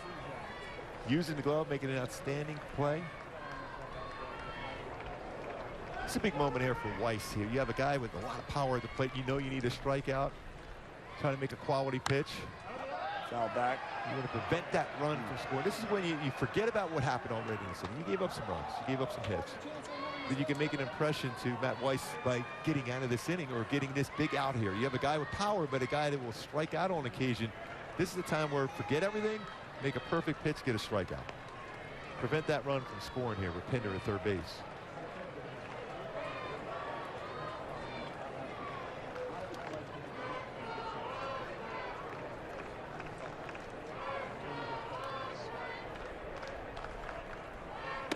Inside.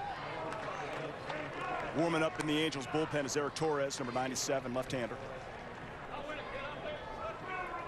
Well, it's still early in spring. This is the first game that you have a setup. You throw a fastball just off the plate inside. Now you can try a slider down and in. Dom Sheedy, bullpen coach out there. One thing that Joe was telling us, that Dom's going to tell you exactly how it is. Yeah. If you don't have it, he's going to let you know. Yeah, he's not going to say, hey, you look good. No, you better be ready. When Joe Madden goes down there and puts the left hand up or the right hand up, whoever's going to be down in the bullpen, you better be ready to get a major league hitter out at that moment. Joe mentioned being new school. Dombey, old school out there.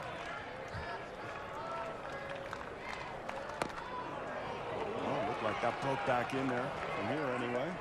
Close pitch. Full count, 1 out.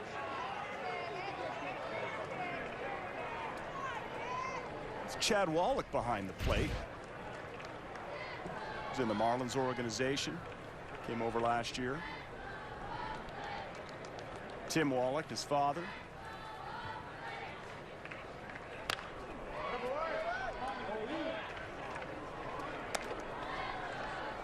Great family, the Wallachs.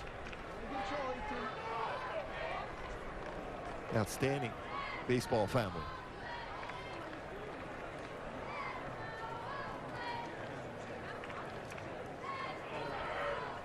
A lot of Fullerton representing here these Angels.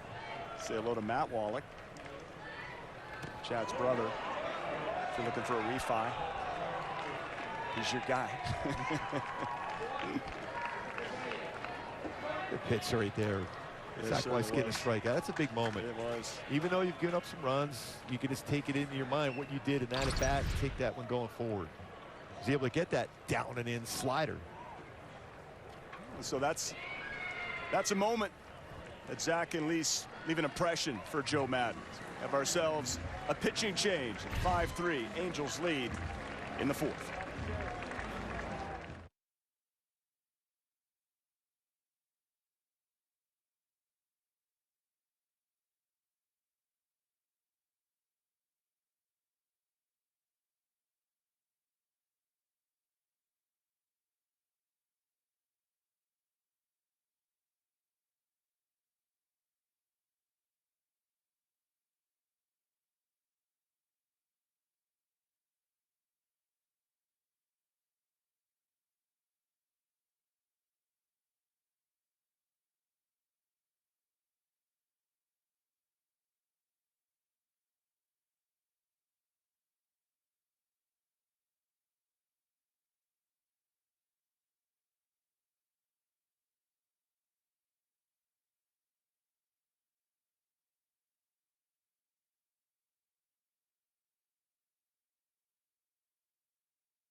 Celebrate Shohei Ohtani's historic season with a bobblehead on Friday night, April 8th.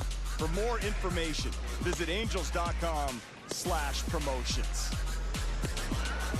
Marking this one down, April 8th. Making sure that I'm on the schedule somehow, some way that day, Mark. That bobblehead is going to be hot. Arguably one of the greatest seasons in sports history. Not just in baseball, but in sports history. What he did, swinging the bat, running the bases. What do you have, 26 stolen bases, and pitching and dominating. And we talked about the changeup from Patrick Sandoval, unhittable pitch. That splitter was the most unhittable pitch in the game. A lot of people tried to argue that Ohtani was even going to be the MVP, let alone the greatest seasons in baseball history, sports history. Never seen anything like it. Of course, comparisons to Babe Ruth, but spectacular season. Cannot wait to see what he has in store for us once again. By the way, just for fun, he was taking some live batting practice out in the outfield earlier today. Well, with the universal DH now, you know, it's going to help out certainly the Angels and Ohtani get those at-bats when you play National League teams. And you can always, if he has to leave the game a little bit early, you can put him out in the outfield for, you know, to get one more AB. So why not take some reps? I just keep thinking, what's it going to be like to have Trout, Rendon, and Ohtani all together for a long period of time? What was it, 18 games last year or something like that? I heard 17, 18, yeah. And to put up numbers like he did last year without Trout and Rendon around him, it makes it even more amazing. Torres gets Laureano to fly out to right field. That's the end of the inning.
Team speed, Gooby, where would you rank this Angels team? Well, what we're seeing early on, outstanding speed. You know, Tyler Wade can run so well, but forcing those throws to a base and making them throw the perfect throw to the plate.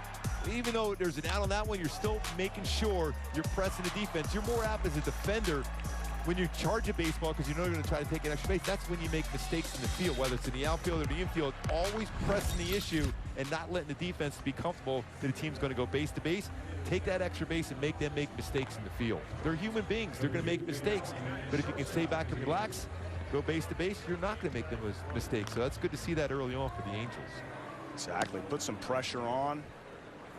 Get the legs moving a little bit out there. The Halo fans are going to really enjoy what they're going to see from Tyler Wade. Yeah, he can fly. We had a chance to talk to him earlier today. He was super excited. Him and Michael Lorenzo getting off, you know, the little cart they were driven in on, and they were like running around. Let's go, let's go. Yeah. They were ready to go today. Well, can you imagine?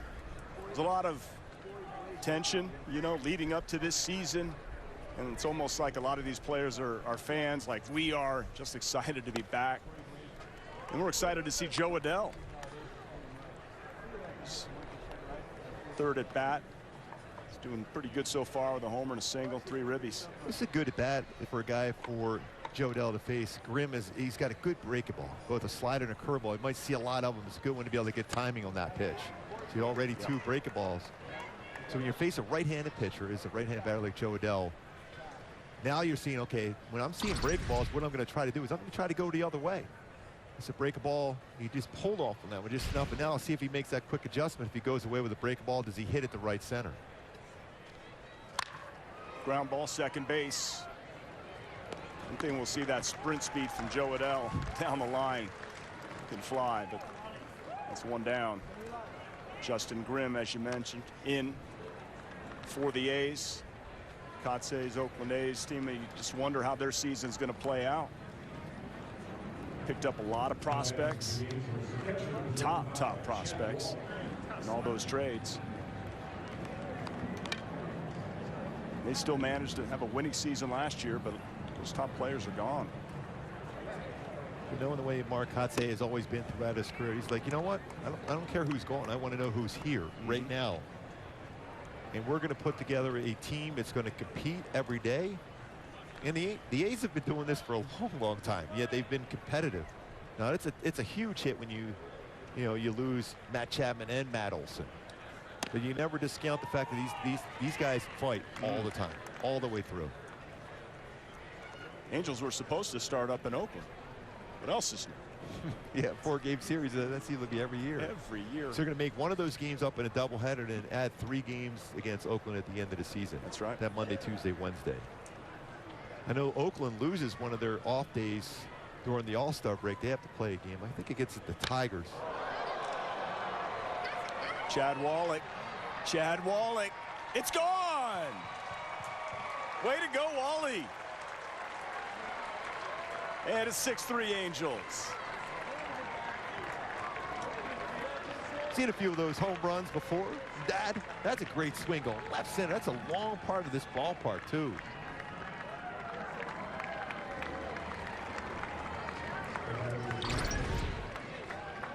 Might again have a few Wallachs here in attendance. Boy, Grimm knew it. Break a ball, hanging down over the plate, and a great swing. Good extension on that one for Wallach. And boy, don't you miss that sound? Exactly right. I didn't miss it when I was on the mound, but I love it here from up here in the booth. Yeah, the crack of the bat. Just even over at spring training and just hearing the ball hit the mitt, just the thump. You almost look at him, you see a little Darren Erstad.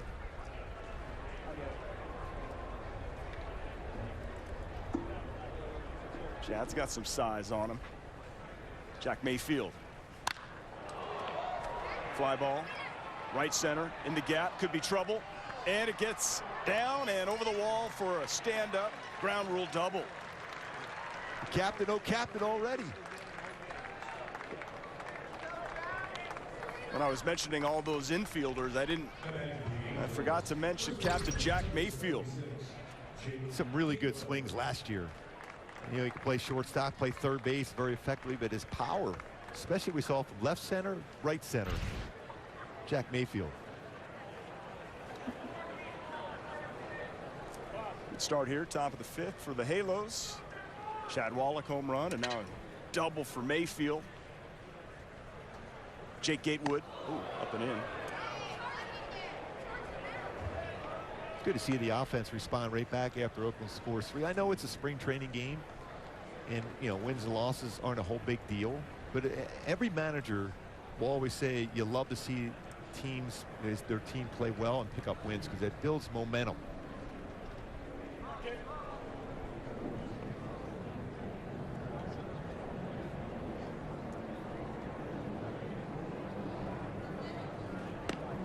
Well, it's going to go by fast, certainly, Gooby. 15 games, 3 weeks spring training. You mentioned earlier, top of the broadcast, you know what that's like. You have to find a way to keep everybody healthy. You go back to 95, teams played anywhere between 10 and 12 games in spring training. It was a shortened up season as far as 144 game schedule. But I look back at some of the guys, and even looking at numbers today, like Albert Bell, in that 143 games he played that year, he had 50 home runs, 52 doubles, and 126 RBIs, and scored 121 runs. It's over 143 games. So guys, whether they're hitters or pitchers, they knew exactly what their body was telling them as far as to stay strong and do whatever it takes to make sure you're ready every day mentally. Because the physical part of a long baseball season, but when you're condensing a schedule and not a whole lot of off days in between and doubleheader schedule, that you got to make sure you're ready every day mentally. Go out there for that grind.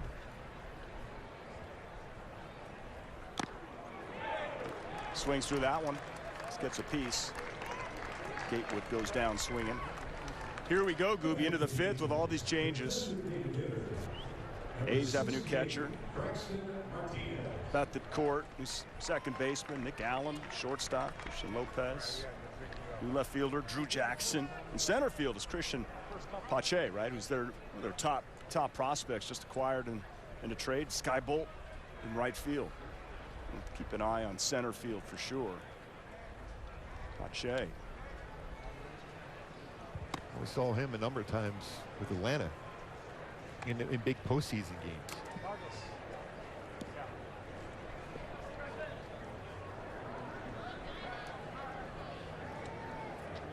Freddie Freeman moves on, but Matt Olson arrives. Atlanta. Acuna Jr. looks like he may be ready to start the season. That is a fantastic young player. The baseball fans excited about seeing him back in there a little bit. We were thinking maybe May. He might be ready before then. I saw him in BP. See that home run? Yeah, off the scoreboard or over it, yeah. And he just says, "I'm back." We believe you. No, it's great to see. This game has so many incredible young players. Incredible young players. You look at the American League West, Texas Rangers certainly have gone all in. Seattle, same thing. Yep. It's going to be fun. It's going to be a tough division. And Seattle was so good last year, and they have to say that they improved. Seattle, Texas, the Angels have improved. Not done. Bullpen is outstanding. Can you tell us about Archie Bradley? He's always been successful at his career. He loves his fastball. He throws a high percentage of his pitches to fastball, but he's realizing right now, okay, I got decent other secondary pitches. Using a little bit more, you see his percentage, a high percentage of fastball before working his way down. Still can rush it in there, 94 to 97 range, but his breakable and changeup is going to be something going forward. And I think he's got a chance to do some outstanding things in an Angel uniform. Archie Bradley, official for the Halos. Ryan Tepera signing should happen tonight. As you mentioned about the fastball, Archie Bradley, he'll lean on that 70% of the time. And in a day and age where we're seeing even guys with plus fastballs throwing less fastballs as far as percentage-wise, You know, Archie Bradley's always been very comfortable challenging hitters, and he's a guy that I think all Angel fans are really like, because he's got a lot of energy. He's animated when he gets through an inning. I love guys that have that kind of energy, and you're going to see that a lot from Bradley.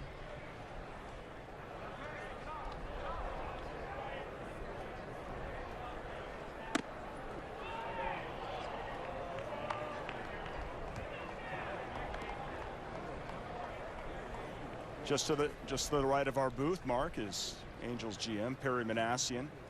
Just happen to notice he only has the one cell phone. It's not even charged. Oh no, it's I'm sorry, excuse me. He has it being charged. You had a conversation, as I mentioned earlier. Just wants to make this team better. Yes, he just cares about winning. Been around the game forever. Ever. Yep.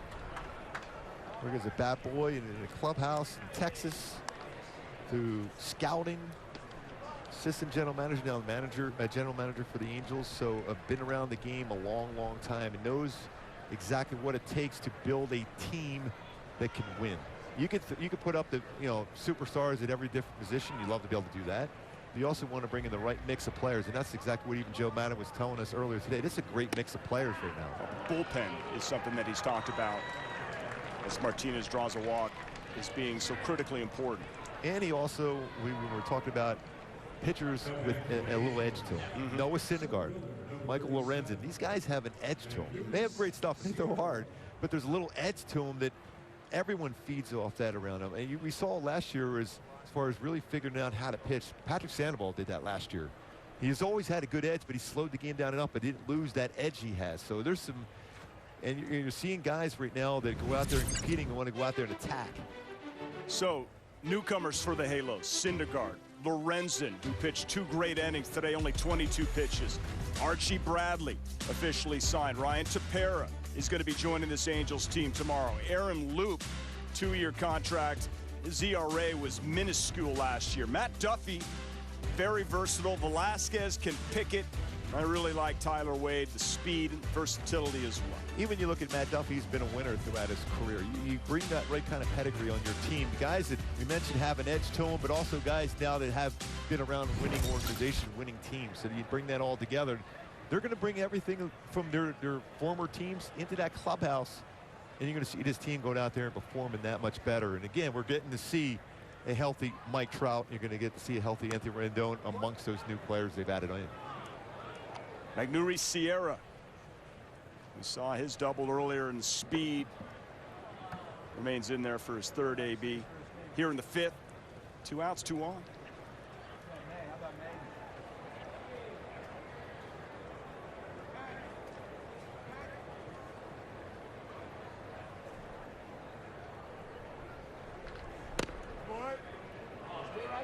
You know, and Perry's already done some media.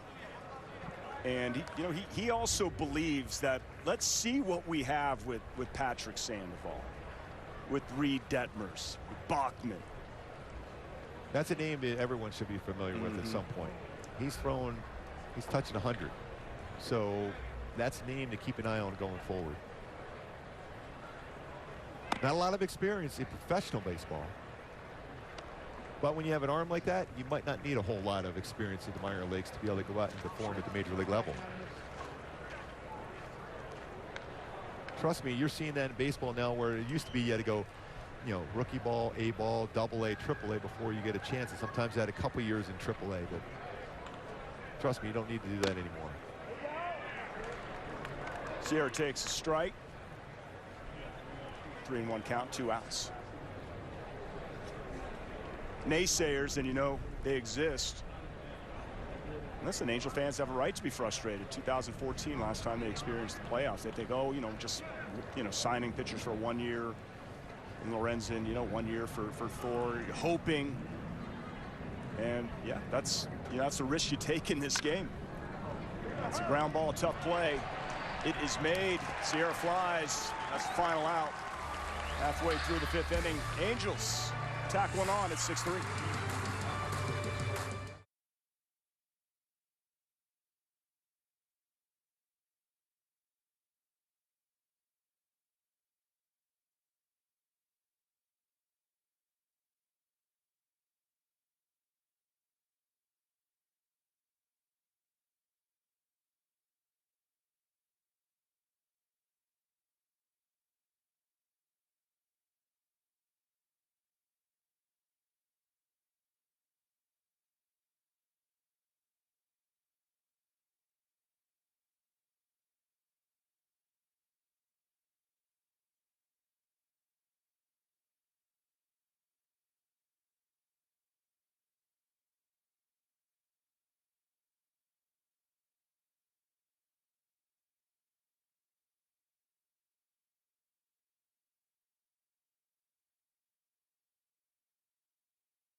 today's Wordle, Hohokam. Well, that's 7 letters. I know. You're already game ready, aren't you? I know you've been ready. Every single day. You're into the Wordle. Mark Gubaza, Patrick O'Neill, here in Mesa, Arizona. This is the view I get quite a bit. I'm just using that as. And we're doing the Saturday Night Live slide-in right here now. Yes, like I'm at Wrigley Field. It's a gorgeous day. It's great to be with you. Yeah, I'll tell you, this is a lot of fun to see what the Angels are doing already. This starts with, it always starts with the starting pitcher, in my opinion. Michael Lorenzen was great, but Joe Adell, outstanding. You know, Anthony Velasquez was outstanding. We've got to drive in a couple runs. And the base running today has been outstanding. Aggressive. There's stolen base from Tyler Wade, going first to third, trying to score from first base on a double. All those things you want to see. Been really, really good so far. Joe Adell hit an absolute mammoth home run. Brandon Marsh. This is the first game of spring training, but to see Joe Adell locked in like that. And he's already progressing from what we saw his first year. That shortened season was very difficult for him, for anybody, right? You get the camp and you're coming over. And then, you know, last year, and he had to leave, you know, towards the end of the season because of injury. But he was swinging the bat so well. This is just a great start. I mean, we talk about Trout and Rendon and Ohtani, but man, if we're going to get something special from Adell. I even go back to that at bat before the home run. He laid off a breaking pitch off the outside part of the plate. In 2020, he was more apt to go after that.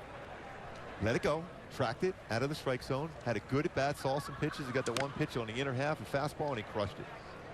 That's the things you want to see from a young hitter, is learning patterns and learning what pitches you know you're not going to hit. So why even chase off the outside part of the plate? So he tracked that really, really well and didn't go after it. It was a pretty good pitch. It missed by a lot. Then he gets a fastball and he turns on, hits it out. New pitcher for the Angels, number 78, Davis Daniel.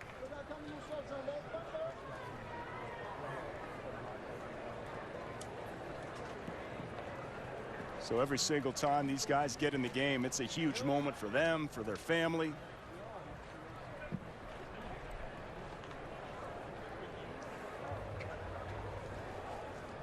Daniel's opportunity to impress, facing Dalton Kelly. Yeah, you're already seeing a pretty good four-seam fastball firm up in the strike zone from Daniel.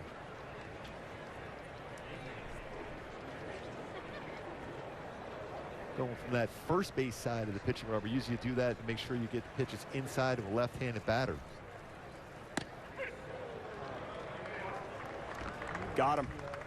We have some Angels changes. Bryce Teodosio is in center field, number 66. Fan favorite over and right, Jose Rojas. It's great to see him here this afternoon.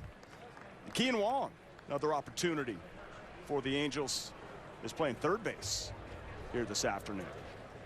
In for Jack Mayfield.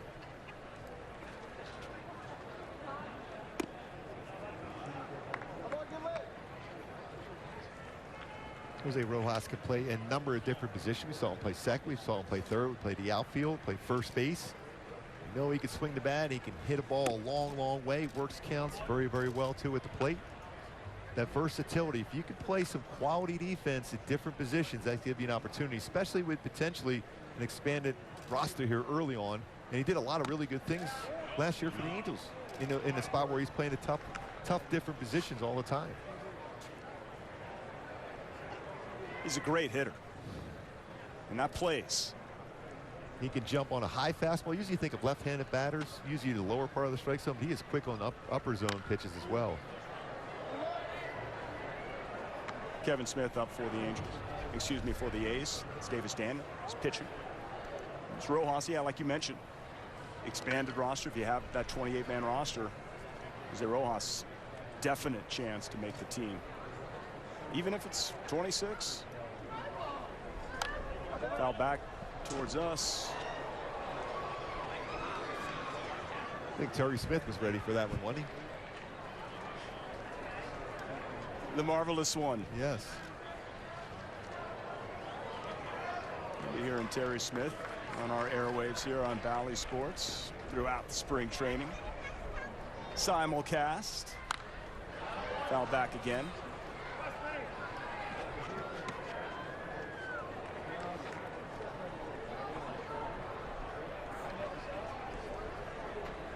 Kevin Smith. Being told that's not the Kevin Smith that directed Clerks.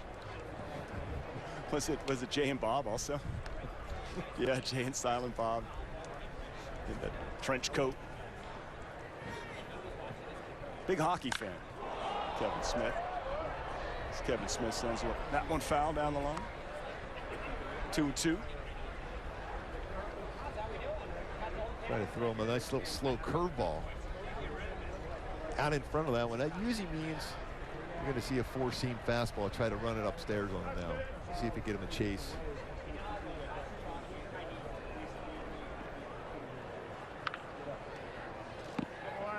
They didn't open up concessions in time for you, Gooby, to get your pretzel here this afternoon. That was a little bit of a setback.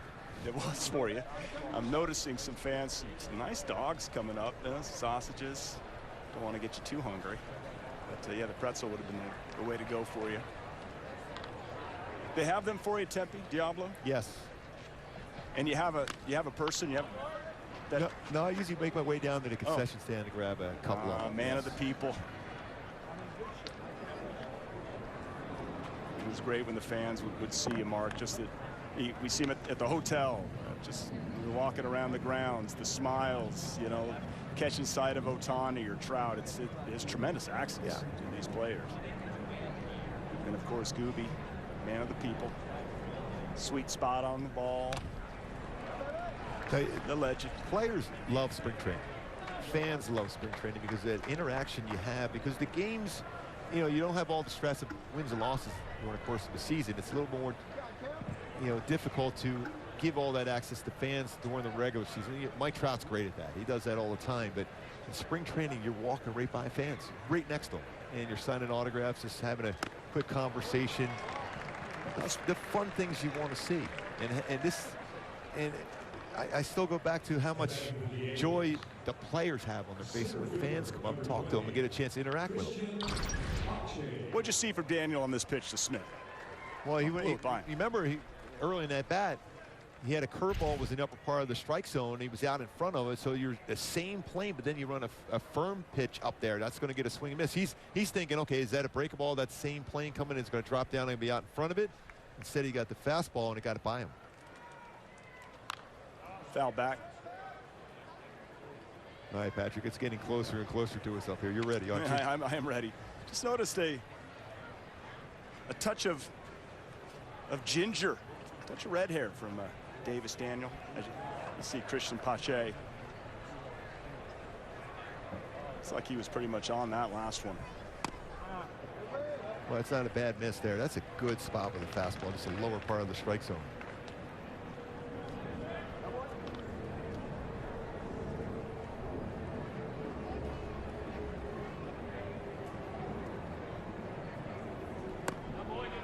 Liking the delivery too for Daniels.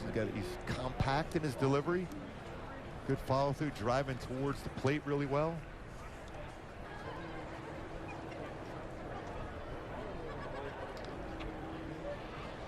Well, that one's hit. That one's hit high, but no, center field. Oh, lost it in the sun. That's a high sky up there. Pache with the speed into third base. That'll be a triple.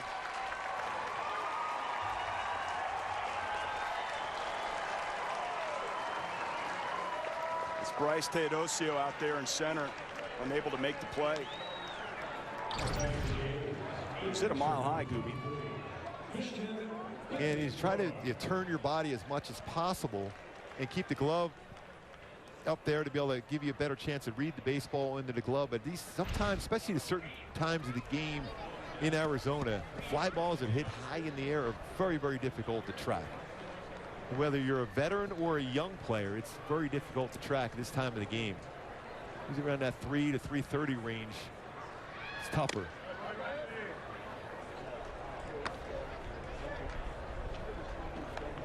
That's why it's amazing when you see some of these outfielders. You know, you put the glove right in that perfect position to to block the sun, and then they're able to make the catch. Sometimes they don't see it to the last possible second. So that's going to be a base hit. It's going to score a run. Bethencourt delivers with the RBI. 6-4 now. as your pitcher, it's probably a little frustrating. It's tough to shake that one off sometimes. Yeah, that's why you try to pick up your fielder. It's a tough play. The baseball was hit pretty well, too, so there was a little bit of mistake on the pitch itself. That's when you try to pick up your fielder. See if you can get a quick out so you don't have to worry about it as they come in and have a little chuckle about it. Right fielder number 11, Sky Bull.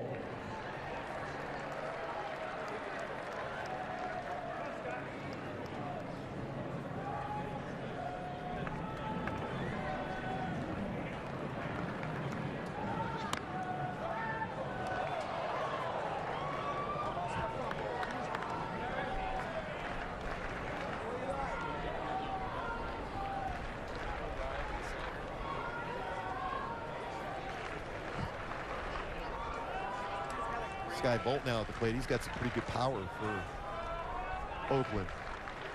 Little back pick by Chad Wallach, tried to get him at first.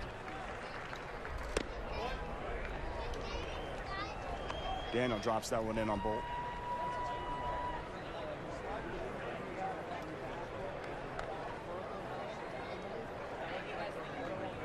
You don't want to be the slowest guy on the team with the name Bolt.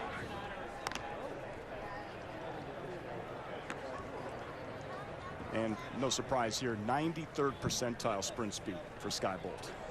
It's almost mandatory, isn't it? Yeah.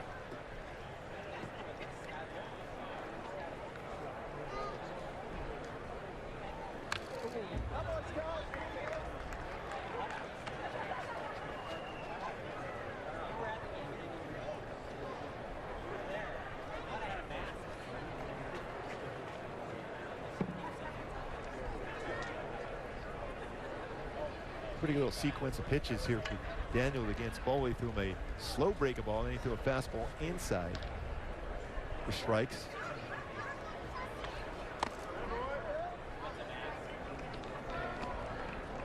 Have you seen that? I'm blanking somewhat on the story where the sign is, you know, for the pitch, the manager was just able to kind of call it with like some sort of electronic, just went right to the catcher or the pitcher. Yeah, you're going to see that. You're seeing it at the college level, this rate from the catcher to the pitcher. That way you take away all the conversation about sign stealing. That's right. And I think the game is quickened up because you have to go through so many different signs as a catcher, and you have pitchers going, taking their hats off and look at the card to say, okay, the third sign after this pitch, and it slows it down. So if you're able to give that sign electronically as a catcher right to the pitcher, you're taking that away, and the game has a chance of being quicker. Well, that's exactly what, you know, a lot of these discussions were about, speeding this game up. Pitch clock is being discussed. 100% behind that. Can't wait for that next year. So how does that work? Because wasn't that kind of somewhat implemented in a way, like 30 seconds? I mean, what is the ideal? Because I was watching Shohei, you know, just tossing bullpen. He was pitching within 20 seconds every single time. It'll be 20 seconds, more than likely. Bethencourt on his way to second base, ball 4. Bolts on.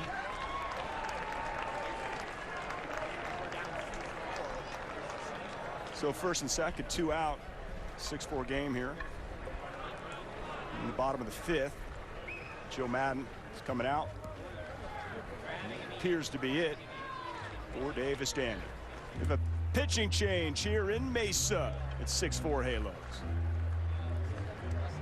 With 4 strips of crispy bacon and rich melty cheese and 2 juicy charbroiled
first game of spring training, and here's some of the action. Michael Lorenzen, 2 innings, 22 pitches, 2 Ks. Yeah, for the excitement level he had coming into the game, this really good balance in his delivery on a consistent basis. And also then a great changeup, but look at that. Joe Adell. What about that one, Patty? Oh, Loved it. Absolutely hammered that one. 2-run shot for Adell. Angels also running the bases. Very aggressive. Here's Andrew Velasquez. A chance to see him for the first time as an Angel. Putting the ball in play, driving in two, but also aggressive base running. Gets all the way to second base on that flare in the center field, right center field. Then in the 5th, Chad Wallach, Angels catcher. Go Char. It's all about the name. That's Not right. just Wallach, but Chad. That's right. You know that very well. To our little Chad Gubas, and not so little, of course, working with us in Valley Sports. We've missed you, Mark. I presume the family's well. That's awesome. Angels fans have missed you. We're so thrilled to be back. New pitcher, Zach Christopher.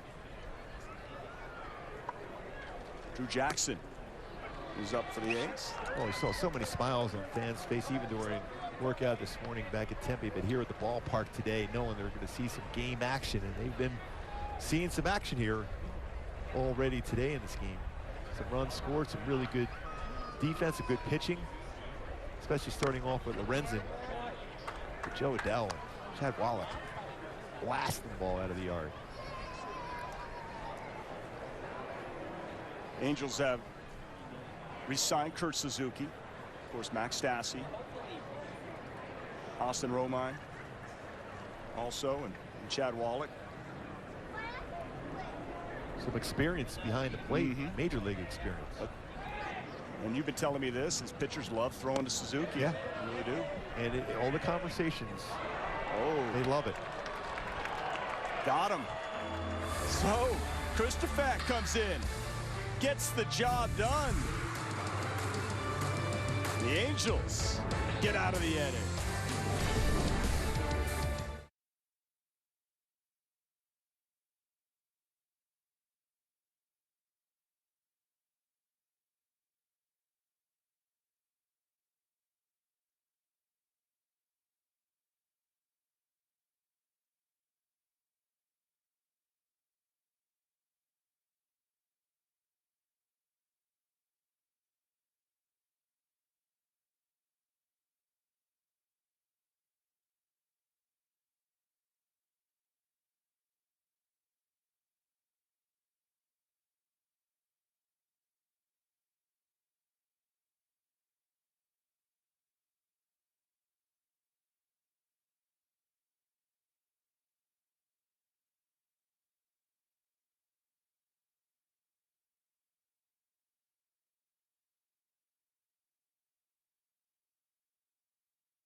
So tomorrow, it's the Diamondbacks, and it's the season opener at Tempe Diablo. Some of the stars we expect to see.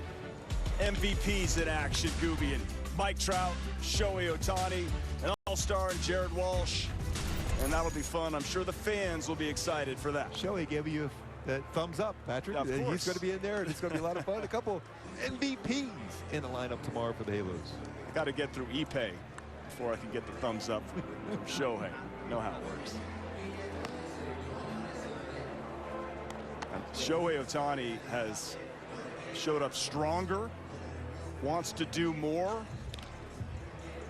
You know, I don't, and Joe Maddon's like, I'll just take the numbers that we had last year. That's absolutely fine. I mean, maybe he cuts down on his strikeouts and maybe pitches some more innings. He missed a couple starts, various little nagging injuries. The strikeouts will come down on the batting side because he's going to have Trout and Rendon around. That's definite, and Jared Walsh. Yeah, let me be clear. I want him to cut down on the strikeouts at the dish, yes. not on the bump, yes. all right? But strikeouts are not the most important thing from him anymore, and it's outs and getting deeper in the game. You saw him going out there and averaging over 6 innings to start the last 7, 8 of the year. Walks were down considerably. His slider and his cutter were outstanding. He is, I love what he said. He says, I'm in better shape than I've been. And when you think about what he did last year, because last year was still, you know, coming into camp thinking, okay, what do I expect from myself? Because I'm dealing with some injuries. He had the knee surgery, and he had that tightness in the forearm the year before. He hadn't pitched. Really inconsistent with his swing there at the end of 2020. So what he put together in 2021 from how he went from, you know, all the workout routine during the winter time to be able to perform what he did in 2021, but yet he's in better with Driveline he worked with up there in Washington. Driveline now this year, the same thing. So he feels he's stronger, better, both physically and definitely mentally, because now he knows what it takes to perform. Hitting the day before you pitch, hitting the day you pitch, and hitting the day after. We kept thinking, is he going to play today? Every time he played, and yes, it's unbelievable. And he's hitting a home run against somebody throwing 98 the day after he threw 100 miles an hour on his 100th pitch of the game. It's unbelievable. Don't bet against him. I think we all learned that. That's A.J. Puck, new pitcher, left-hander for the Oakland A's.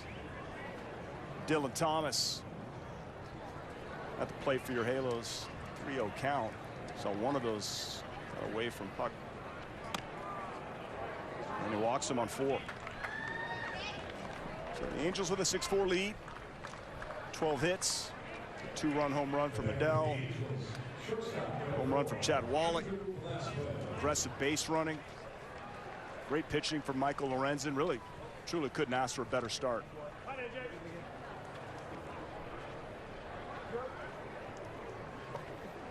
Shortstop Andrew Velasquez at the plate. Well, you think you're seeing middle infielders switch hitters too.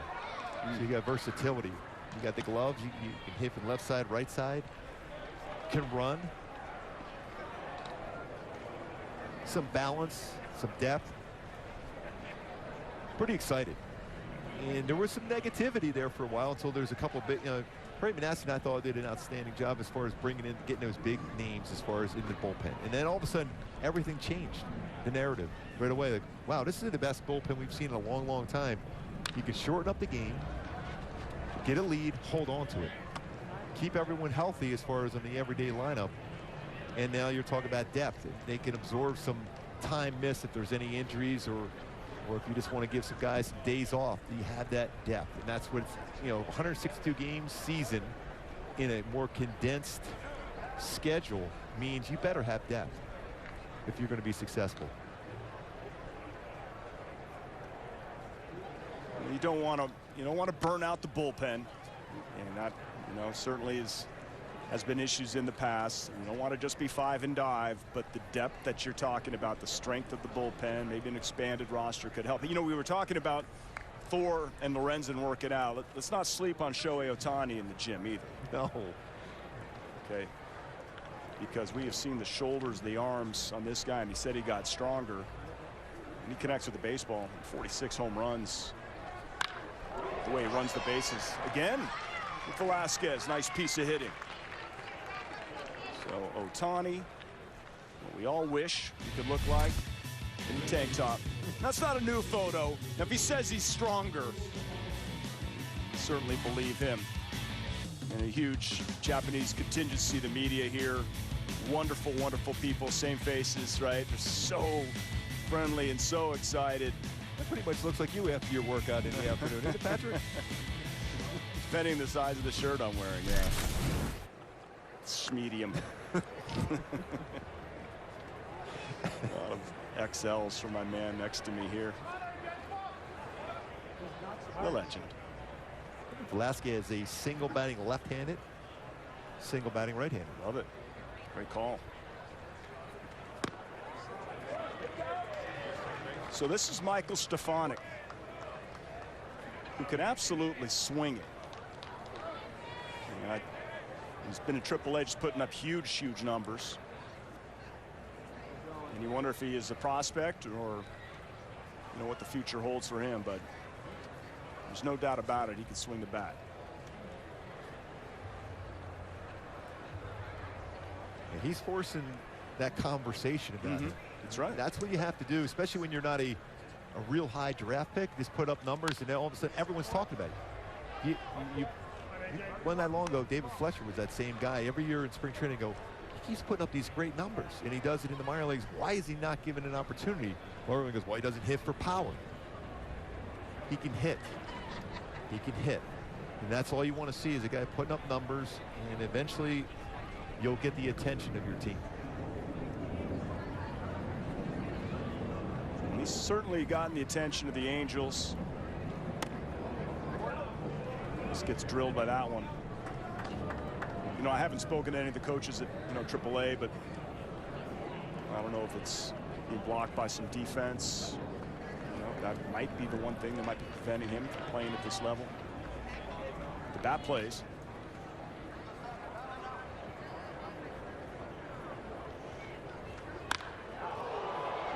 He's hit to center field straight away on his horse, and just like we were talking about, Stefanik going to drive in a run. You just say the bat plays? It plays. There's nothing a hitting coach loves more when you see a swing like that in a baseball traveling that big part of the field going the right center. That's just a good, level, compact, strong swing. That foot is down, catches that baseball out in the front part of the plate, and no chance of running that one down. None. Pache just played him a step in. Dylan Thomas scores easily, 7-4. Here in the top half of the sixth inning. Let's expect Rojas to be attacking the first pitch here against a lefty. Except for that one. Yeah. It's going right towards the ribcage area. He is so aggressive at the plate. Can hit anybody's fastball, lefty, righty. We saw last year good power against left-handed pitching.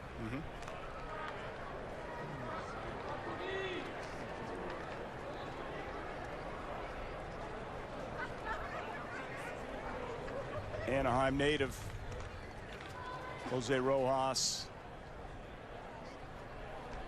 Great spring training last year. Swings through that one. AJ Puck in a bit of trouble here.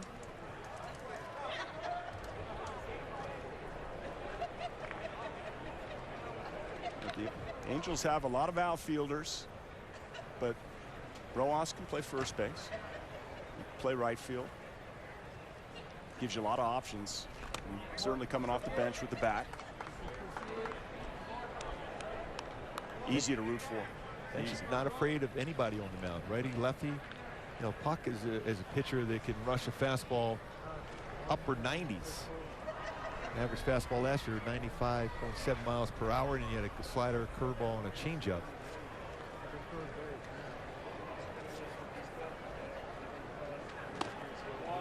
Seven runs, 14 hits for the Halos. Rojas at the plate. Stefanik and Velasquez on the bases.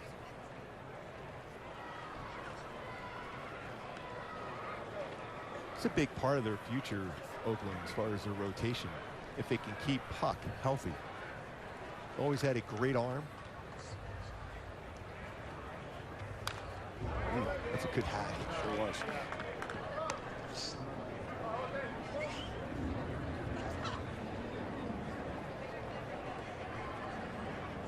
You don't have anybody out, so I could ask you about, you know, potential about the old ghost runner, extra innings. We're talking to Joe about that.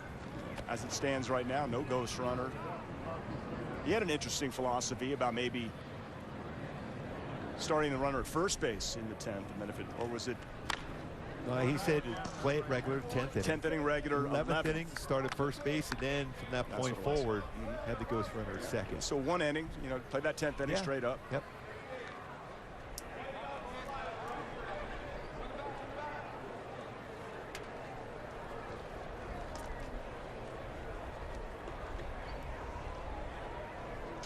The shift.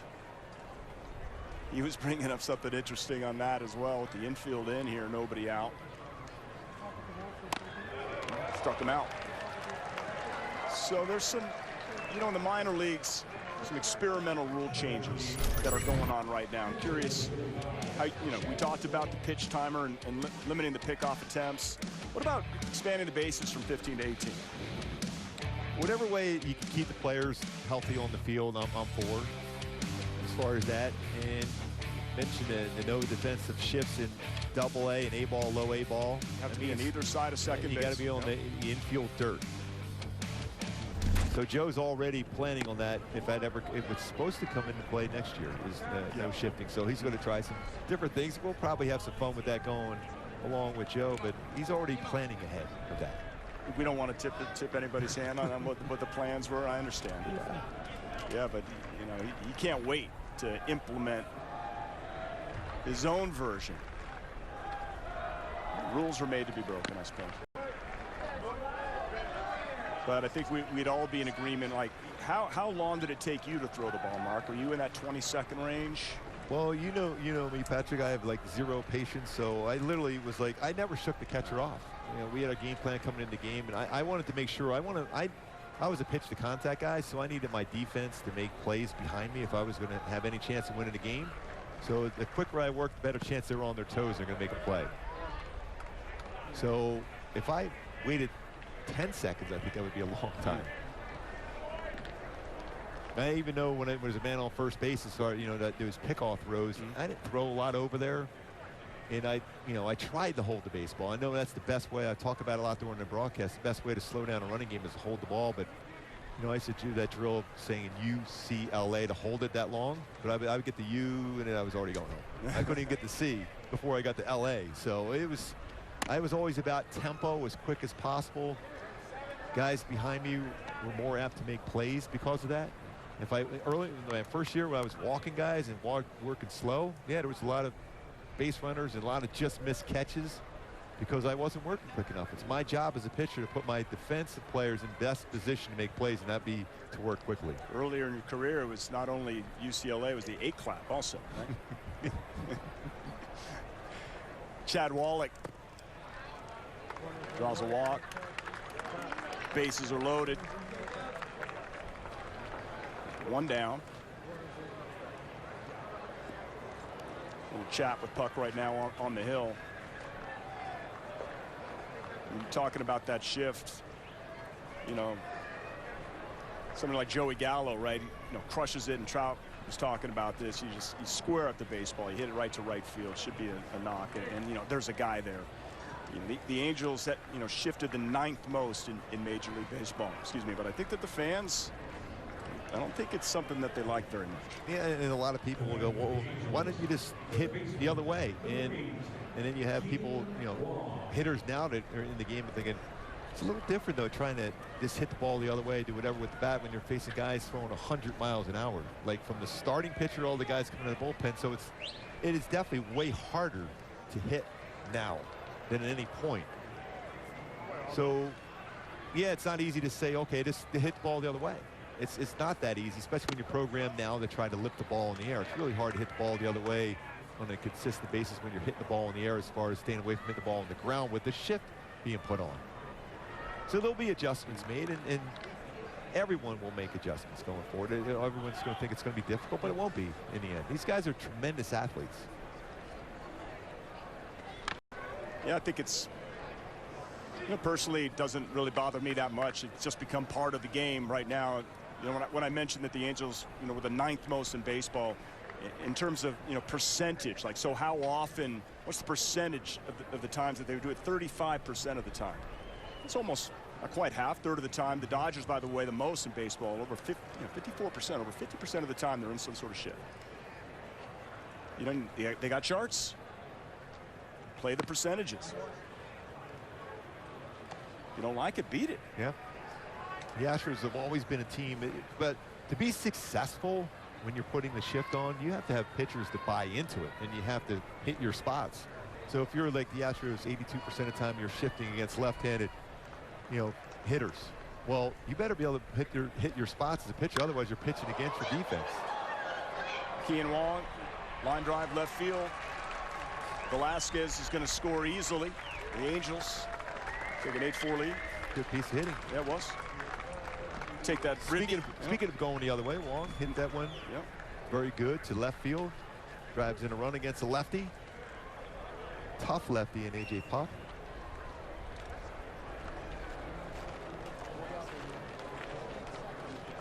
That'll do it for A.J. It's so odd not saying Bob Melvin that could have about to make a move. That's right. That's Marcotte. We'll get used to it eventually. We'll be right back.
Back to Angels baseball on Bally Sports West. A nice start to open Cactus League play today for the Angels. So when might we see Shohei Ohtani in the lineup? Well, manager Joe Madden shining some light on that earlier this morning. Can expect to see Shohei DHing tomorrow and probably a more regular looking lineup. Mike Trout will be in the lineup as well, playing center. Justin Upton, Jared Walsh, expect to see them in the home opener in Tempe tomorrow, looking for that everyday lineup. Joe Madden also said that Shohei plans to pitch on Monday. Tomorrow he'll be on the backfields throwing a little bit as well. But I know you guys showed that video of Shohei versus Syndergaard. Shohei saying Syndergaard looks great. Can't wait to see him on the mound in his Cactus League debut. Certainly, yeah, Erica, that's great news. I can't wait to see him pitch. Yeah, because there was talk about he was going to pitch in a minor league environment on Monday, but no, he's going to be pitching against the Royals at home at Tempe Diablo Stadium on Monday. Shohei. You ready for some showtime, Erica? I think she's ready until she gets a load of that. Guys, I can't wait. I was tweeting during the All-Star break that my Twitter account is now a Shohei Ohtani Stan account. Now I get to see it up close and personal. I'm losing my mind down here. What is the vibe down there with the fans being back? I think they're just so excited that there's actual baseball back in the stands right now. I think that's kind of the overall vibe. We've all just been waiting for it to come back, and here we are. Thank you, Erica. Be fun to be back home, too. Tempe Diablo. Make our way back to the Big A. Yeah, I think what I've heard, it's going to be a pretty big crowd there tomorrow for the game. Over 7,000 here today for this game. That's good to see. 7,724 fans in attendance. Close to 10 maybe tomorrow. Trey Cabbage is the batter for your Angels. Got to have a great head of hair. Cabbage, right? Or you know, I was just thinking the same thing. Man, imagine Gooby with your mullet. Great lettuce. Hey, Michael Lorenzen had that working today too. Of course, Thor Tremendous hair.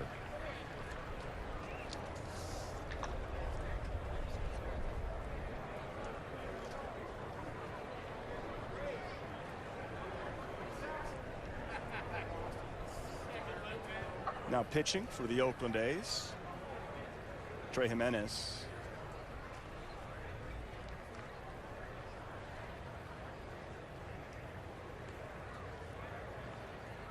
Danny Jimenez, check that.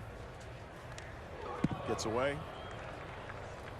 Runners move up, second and third. 2 outs here in the 6th. Angels offense, 8 runs, 14 hits.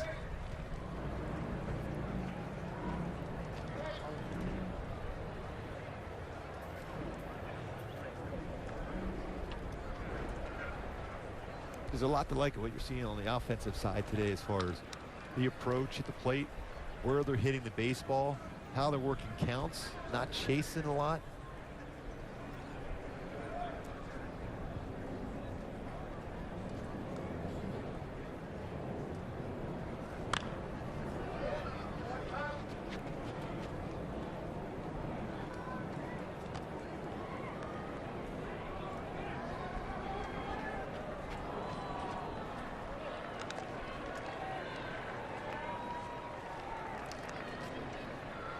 Great views here at this stadium. 4 peaks out there. I knew spring training was going to be packed when there were no rental cars available. That's what I know the fans are ready to get out there. Strike 3. Gabbage goes down looking. Jimenez gets out of the inning.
Get your season seats and enjoy every home game at the Big A this season. Visit angels.com/season seats today to get your tickets.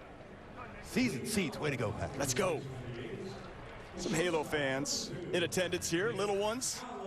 It's all geared up. Got his catcher gear on, looks like, with just a solid bib.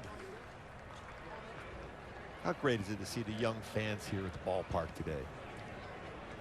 It's incredible. All fans, but the youngsters are smiling on their face coming out and they get to see some of their heroes putting on those uniforms and get a chance to see them play here in Arizona. And obviously down in Florida, too, in spring training. But it's just great. This is the feel for fans to be around the players in spring training, where we were worried about everything just a couple weeks ago as far as baseball, but it's back. It is. It's just taking it all in. Nick Allen. Right field. Oh, over his head. Again, that sky. And that would be a stand-up triple. Jose Rojas lost it. It's 2 balls we've seen. And more than that, earlier in the game, looked like Brandon Marsh was fighting it also. And there's going to be some carry. You see the flag pushing the ball out towards right field. So trying to get back and still track that baseball just off the top of the glove. Jose Rojas out in right.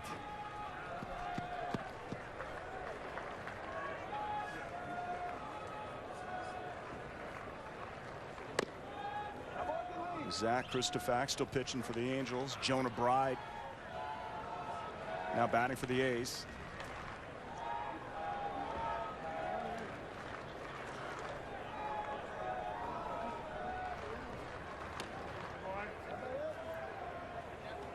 Trey Cabbage is at first base.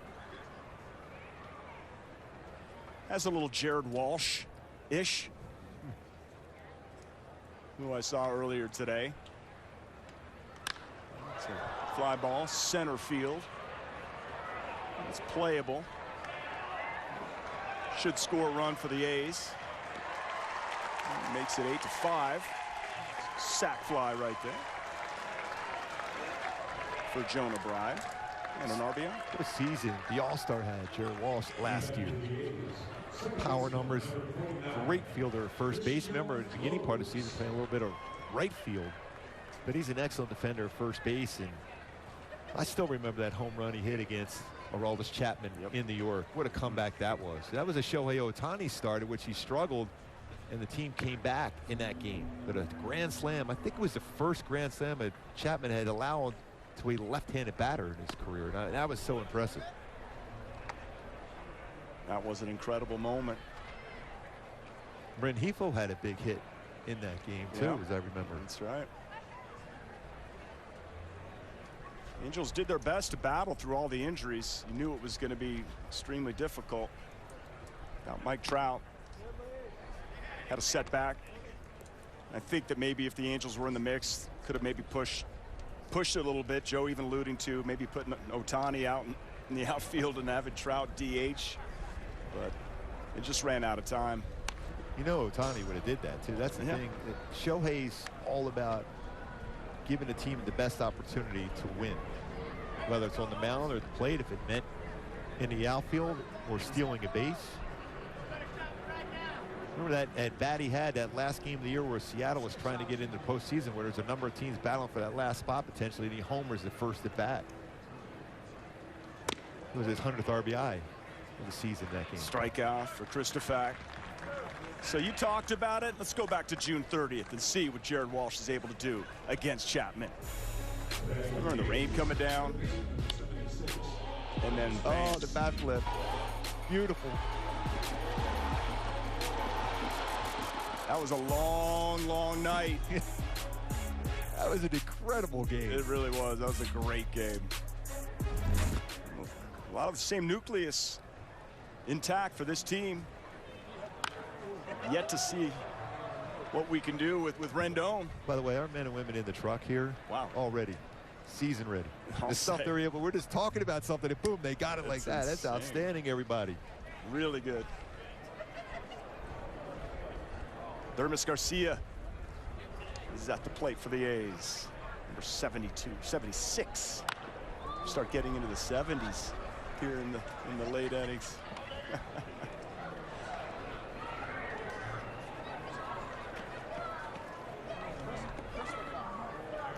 Zach Christophack eat up some outs. Get some of these guys out of here. Work on their short game. That's probably where Trouty is right now. We know Joe Madden likes to play some golf. He was already saying that his game is getting real good. Spring training it's a lot of work. It's usually real early in the morning, a lot of the work being done, and then the games when they're coming about. But if you're not in the game, you're getting your work in, and then you're working into your golf game too later on that afternoon. I'm sure Mike has. Remember, he had a hole-in-one, didn't he, a couple years ago down in spring training? He surprised me. You know, just having his family around and hearing Mike Trout talk about what it was like this offseason being a dad, and and having Beck just put the ball on the tee for him. What's Daddy going to do today? He's going to hit. You could just see It's a joy in his eyes when he's talking about being a dad. I'm sure you can remember when your kids were young. So it settles you down a little sense of maturity. Puts everything in perspective. No doubt. You play in your game and you get home and you get to be around your family. That's the most important thing. After you get a quick 9 in. Is that on the mound or on the golf course? Yeah, that's right. Well, no, you only get about 4 or 5 in out here playing. When you were in spring training, and the regulars would play a little bit deeper into the games than they do now. And you know, if you were, especially for a pitcher, if you weren't pitching that day, you would work hard from like 8 o'clock, 8:30 in the morning till like 12, and you're right on the golf course. I remember facing, we used to see, because we were right down in the same areas, the Atlanta Braves. We had Maddox and the Smoltz and those guys. Not a lot of fun on the golf course. That's not. And we have 3 outs. Christopher gets it done.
That's 8-5, Angels on top of the A's here in Mesa, Arizona. Game 1 of Cactus League action. First of 15. It's going to be a race to get to April 7th. You've got the Freeway Series coming up. 3, 4, 5 of April, and then it begins. How about potentially opening game, the Astros in town, Justin Verlander against Shohei Ohtani on the mound. Could happen. I'll get a ticket for that one. Joe has been coy about who his opening day starter is. You have options in Noah Syndergaard. To me, Shohei Ohtani would be a great choice. But maybe they look at matchups and how things play out with rest, and they do a deep dive into that sort of thing. And Patrick Sandoval, I suppose, also. Who is your money on? I'm still sticking. I think Shohei Ohtani has that, because remember he had a game down in Houston last year where he threw the ball exceptionally well. By the way, this is Preston Palmeiro at the plate for the Angels.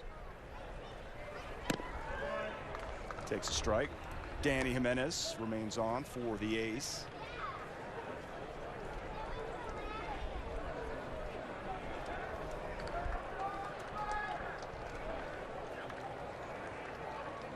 Of great importance to Perry Manassian, of course, and his staff is organizational depth. Just getting that back on track.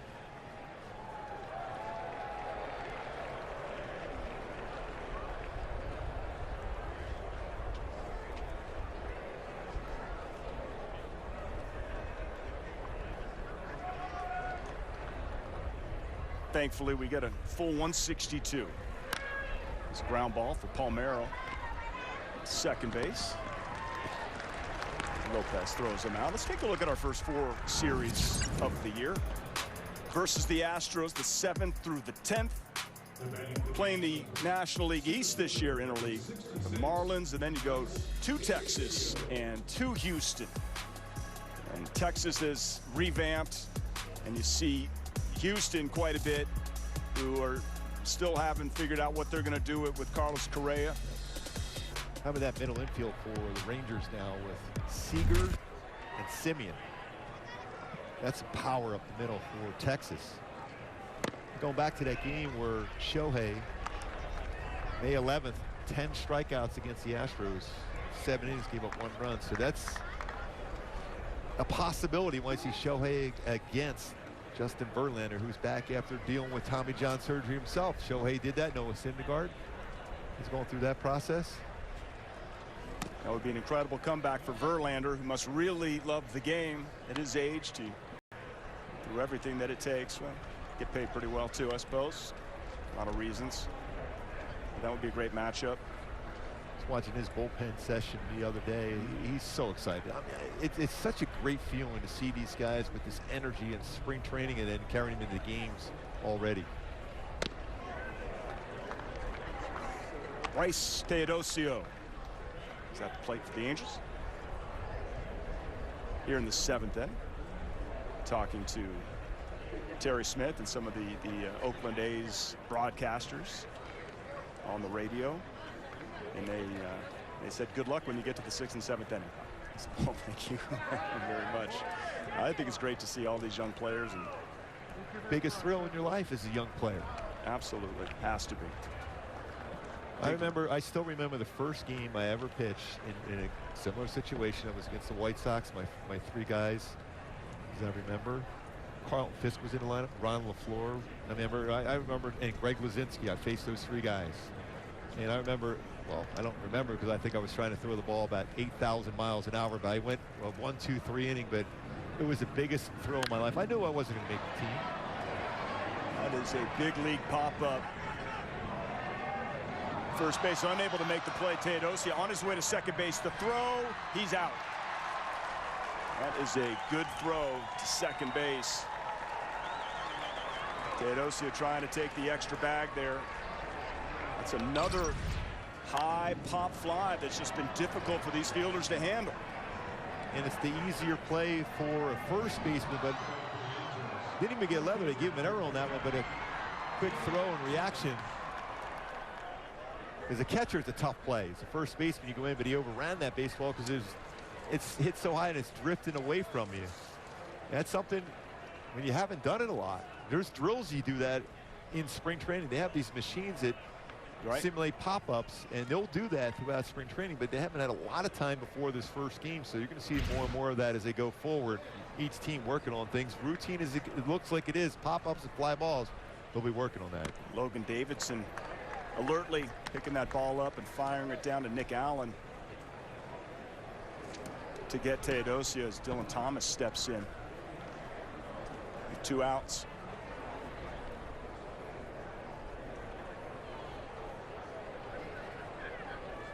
I feel like I want to go down there and just take a peek up at the sky. Tough plays. It's not much fun when you don't know where it is. No. I can tell you that, and especially if you're in the outfield. Protect the face.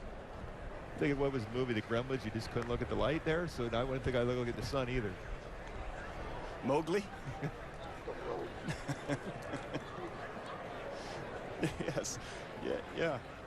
I think there was a lot of rules. Water was a problem. Midnight. I'm not sure Gremlins 2 or 3 were necessary.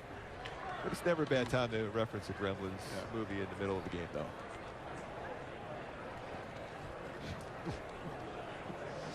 You know there's going to be some Gremlins that are going to be attacking me in these spring training games. I can promise you that. Just look at my scorebook. Goodness gracious.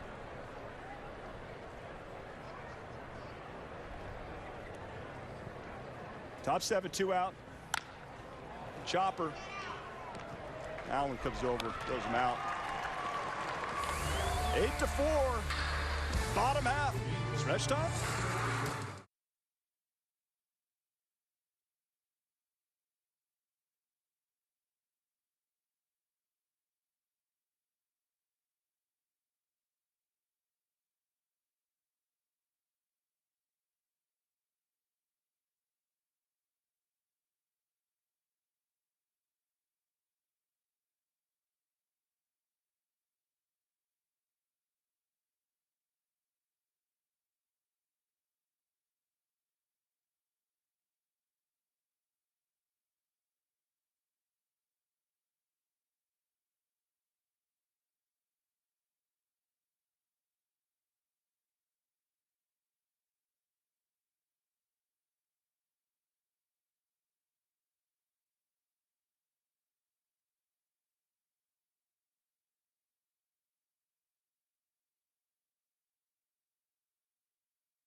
You know what we just heard? Little take me out to the ball game here at Holcomb Stadium in Mesa, Arizona. Luis Lato is your new Angels pitcher. Bottom of the 7th inning. Halos up 8-5 on the Oakland A's. Game number 1 of spring training. And 14 hits. I think that 15 hits for the Angels today. That's right. Teodosi got the hit on the pop-up. Change that around. They gave him an error initially, an E3 on that one, but there was no leather on the baseball.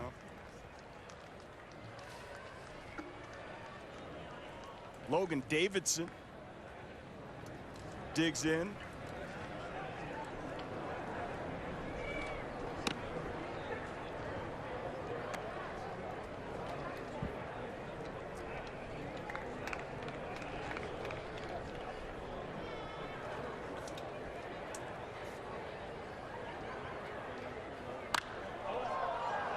Fly ball left field. And Thomas unable to get that. Davidson, stand-up double. Ground rule double. Going back to what we talked all in the beginning of the game with Brandon Marsh out in left field, how difficult it is as a left fielder, especially with a left-handed batter, how much that baseball will drift away from this different read off the bat as a left fielder as compared to what you're going to see as a center fielder.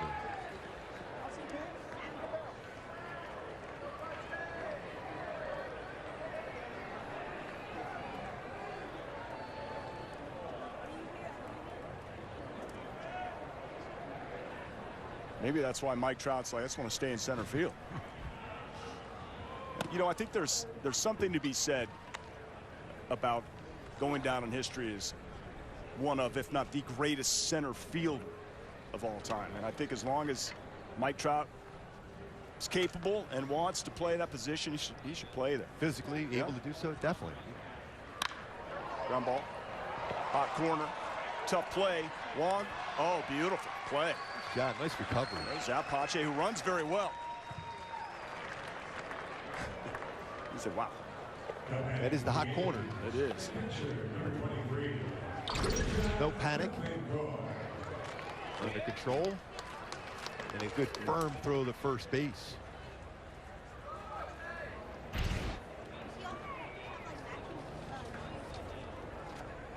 Did you see the piece of video where Ohtani was pitching to Wong and hit the comebacker right? Yeah, of course you did. And Ohtani just flashed the leather and smiled at him. But Wong must have been extremely nervous. Yeah, because he said after the game, he goes, well, that could have been my last at bat here wearing an Angel uniform up the middle like that. Shohei Ohtani last season, you know, I guess because he didn't have as many starts and maybe as many innings. There Right. wasn't much. I didn't see any better fielder at the pitching position than Shohei Ohtani. And even sometimes when he made plays like that, he apologized for catching the baseball. Line drives up the middle. Yeah. Very difficult to steal against. Moves around exceptionally well, whether ground balls or line drives back up the middle. When you look at the defense overall with Rendon at third and Walsh at first, I mean, Walsh is an elite fielder at first base, so the defense will be there in the corner infield. Now it's a matter of who's going to be playing the middle infield position. You know, Fletch, wherever you put Fletch is, he was a Gold Glove Finals at third base a few years ago and at second base last year. So there's some talent wherever you put Fletch at, whether it's short or second, he's going to make the plays. And I still go back to that play he made in Houston when Anderson Simmons was a shortstop then, where he dove and caught it with his glove and flipped it over to second base for a double play. That was one of the best double plays I think I've ever seen. And it was fantastic what Fletch did on that one. For whatever reason, Mark, defensive metrics didn't necessarily agree with what we all saw with our own eyes, that he makes every single play that comes to him. And where he was asked to position himself so often. He was playing almost right field. He was playing behind the bag in the outfield grass and center, playing his normal second base position. He was fantastic. Yep. And Joe Maddon had said if he doesn't win the Gold Glove, he's going to be shocked, and he's going to have some words to say. And he finally had a chance to say about it in spring training here, and he's still shocked he didn't win that. At the court, base hit, right field, RBI, 8-6 ball game.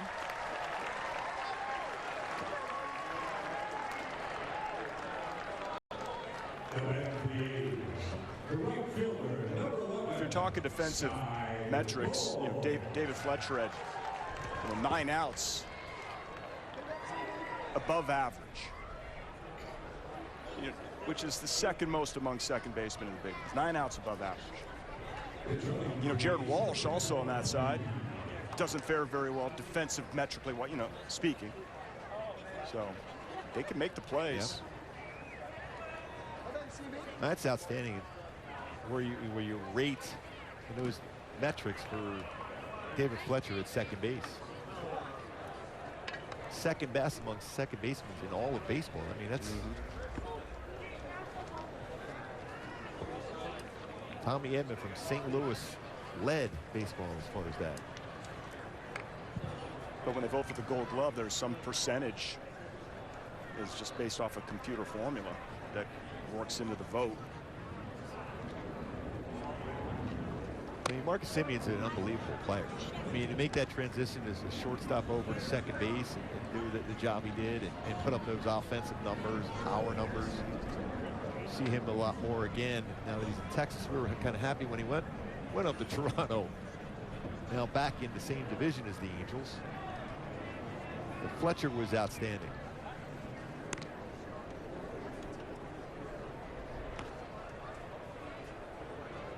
Well, that's where you think he would, be able to perform at his best defensively, second base. But the shortstop position here on this Angels team seems to be that question mark that Joe Maddon and his staff gonna have to work out here in spring training. Drafted as a shortstop, comfortable with the shortstop position, has played there a number of games at the major league level. He's even played the outfield a number of games, and he's played it well. Fletch will play anywhere, and he's going to play tremendous defense anywhere you put him.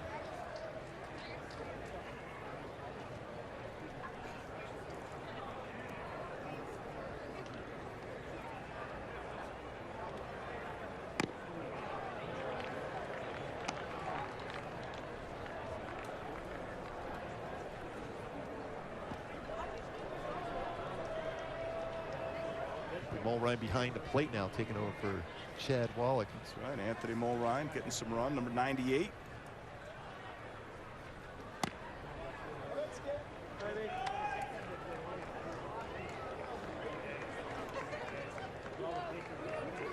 Luis Lado on the hill.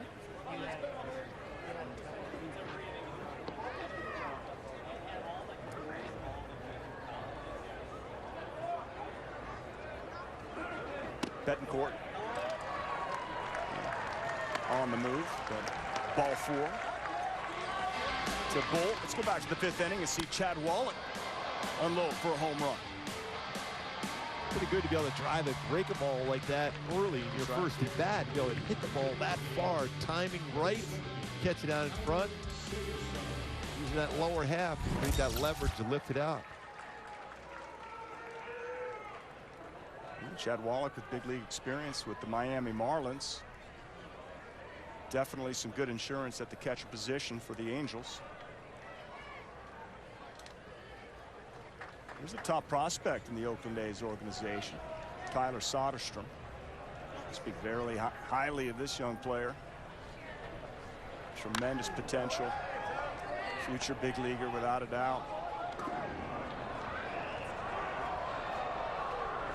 He's only 20. He's absolutely built.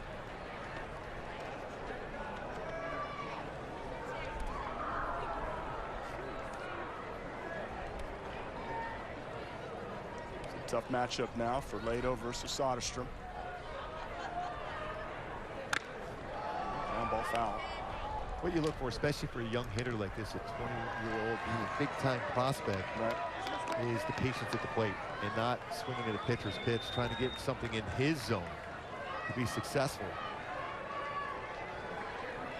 Slowing the game down is an analogy you hear a lot from veterans when they see young players. If they're able to slow the game down, whether at the plate or in the field or on the mound, it's so important as far as be able to get to that level you want to be as far as a successful major league player. Good take. Gets away from O'Ryan. Runners advance now, 2nd and 3rd. Tying run at second base right now. It always happens this way in spring training games, late innings. Something's going to happen to tie it up. The one team has complete dominance in the first half of the game, and then it just completely flips.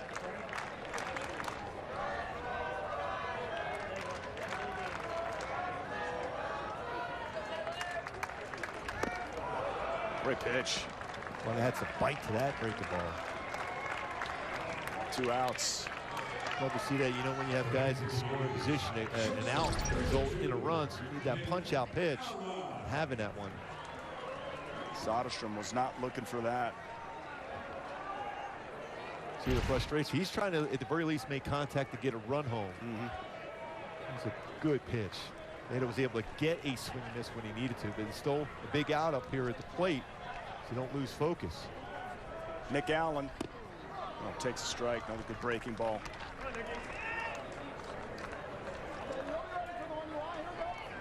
Eight runs, 15 hits for the Halos. 6 runs, 9 hits. No errors for the A's. No errors for either side. On a pop-ups dropping because of the high sky and the sun here this afternoon in Mesa, Arizona.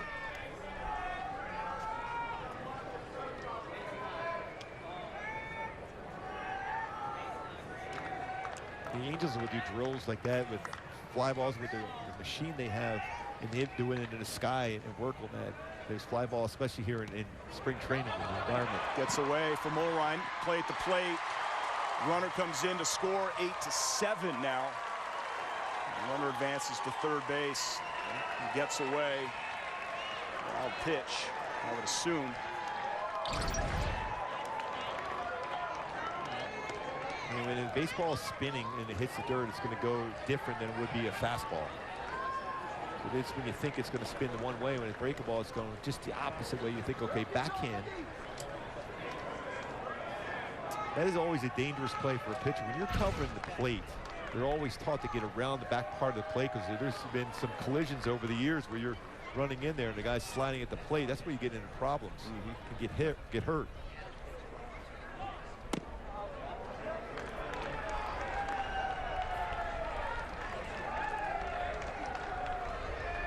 You speak from experience. Yes, David Cohn, who was trying to make our roster one year in Kansas City. He was covering home plate on a spring training game and got slid in and tore his ACL on it, and he ended up missing the season. And he was a big-time prospect with the Royals. Eventually got traded over to the New York Mets and had an incredible career. And we get to hear him on Sunday Night Baseball, as a matter of fact. Congrats to Coney. But it was one of those plays where he just kind of got to the plate, standing on the home plate with his foot, and then the slide in for the runner got him right there in the knee, and he was out for the entire season. So that's why you always try to get around home plate. You don't want to go run as a pitcher and catch that baseball as you're ready at the plate, because the runner's trying to score. But if you get around the back part of it, you at least have to give him a path to get to the plate and still apply a tag.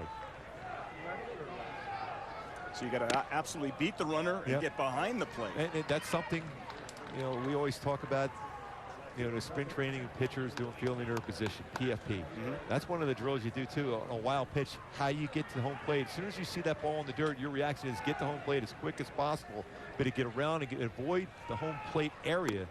That way you avoid a slide coming into you. And you can still catch the ball and apply a tag. All those things you work in spring training for, covering the base, backing up throws from your outfielder, whether it's the third base, or being in position on a fly ball, a short fly ball to the outfield, that you as a pitcher don't stand to be a spectator. You're waiting great at second base in case the ball falls in, so you can catch the ball and apply a tag at second base. So Lato right now scuffling. It's 3-0, 2 outs. Top of the 7th, the A's have scored 2 to make this an 8-7 ball game. He'll be swinging here if he throws one down the middle of the plate. Jonah Bride takes a strike.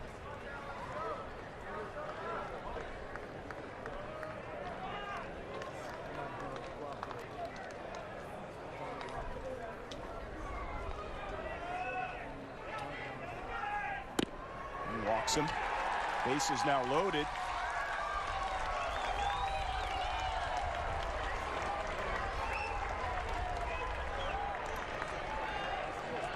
Could have a pitching change. 8-7 game. Bases are loaded. 2 outs in the bottom of the 7th inning. Angels up by 1.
Full of A's here in the bottom of the 7th inning. Angels on top. 8-7 here in Mesa, Arizona. Thrilled to be back talking baseball alongside Mark Gubas. I'm Patrick O'Neill, our entire Angels crew here on Valley Sports. New pitcher for the Halos, Dakota Donovan. Drafted by the Angels, 16th round pick, 2019. Local, Central Arizona College. Coolidge, Arizona, anyone? Anyone? Coolidge? Pineview High School? No? Fisher Lopes is the batter now for the A's. Tight ball game. 2 outs.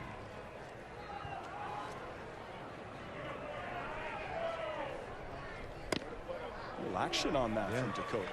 That arm angle. These are the things where Joe Madden likes to test some of his younger prospects coming into games like this, coming in with the bases low to see how you react, see how you make your pitches.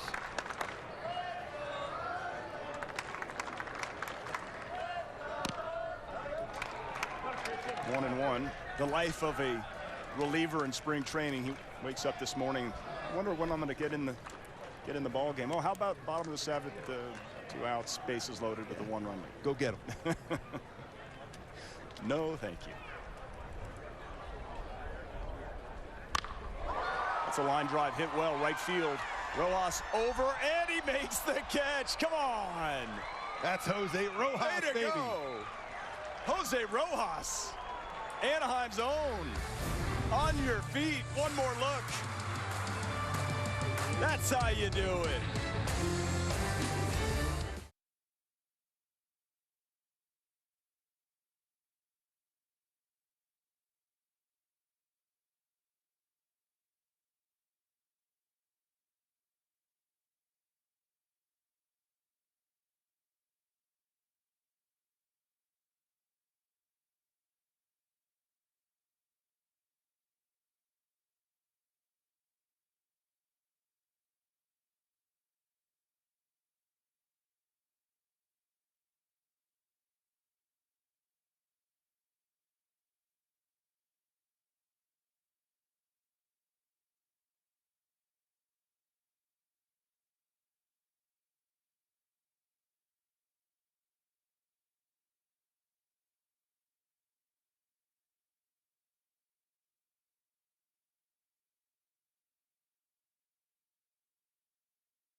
Jose Rojas.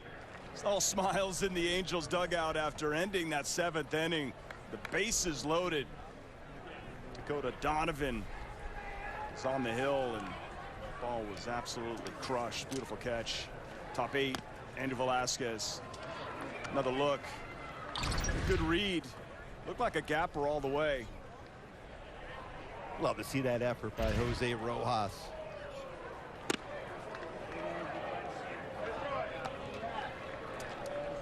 Brings it every day. We know he can swing the bat, but wherever Joe Madden puts him defensively, he's going to give you a great effort. That was a great effort to dive and make that play. That's 3 runs in. You want to win these games. You said there's a little bit of confidence, a little bit of vibe in the clubhouse. And especially among teammates, pick each other up. Yep.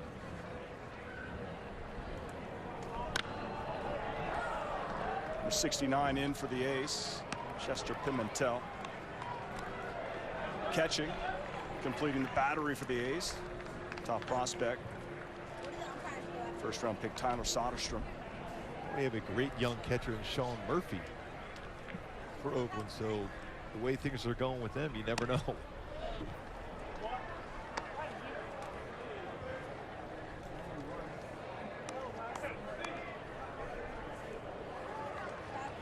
Velasquez with the Yankees last year. Big difference from East Coast to West Coast for Velasquez, I'm sure. Strikes out. Going up in the Bronx. Going for the Yanks. He's had a good game so far, but goes down swinging there. He ran a high fastball.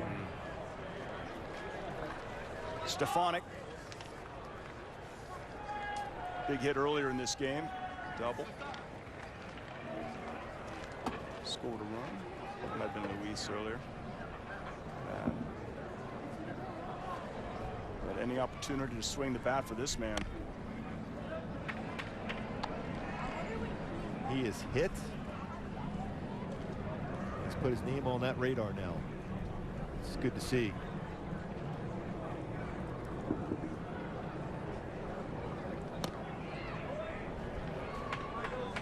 Number 69. That is Chester. Pimmet tells us a big boy.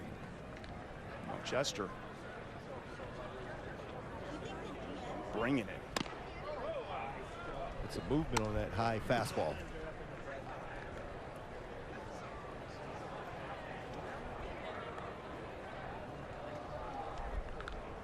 Three 3-0 as he's swinging. Take that.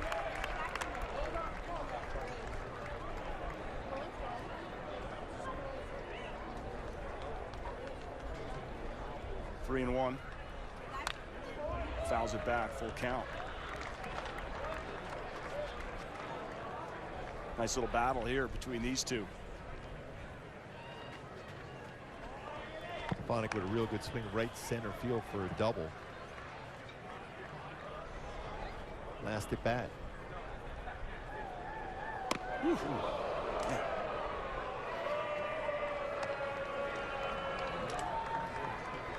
So going back to May 21st last year, Jose Rojas against the Oakland A's. We saw him make the catch here this afternoon. How about cutting that one off and the throw?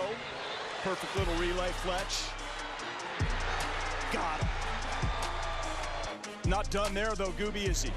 No, he got his first career outfield assist in the game. Comes in with his second career, right on the money at the dish. Okay, let's go. Jose Rojas. 3-run diving catch saver there. Top of this inning. Making plays. How often do you see that a guy? Of course. He goes yard here. March 18th, 2022 will officially be Jose Rojas Day here in Mesa, Arizona.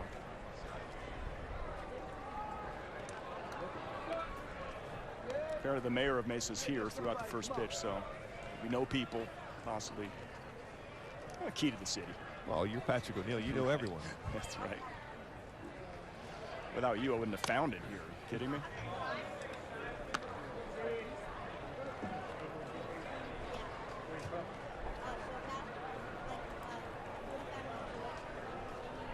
Seems like the photo op is the big letters, the Holcomb Stadium out there in center field. Like in Beverly Hills, you know, they have kind of the same thing. Yeah. I think you go over there. We put you with the K. Try to pick up a strikeout. That's the Graham. That's the Graham spot in Holcomb right there. Come on, Rojas. Yeah, he's got a good fastball count. He's a really good fastball hitter. Pretty good chance that if it's anywhere near the strike zone, this is going to be a healthy swing at it.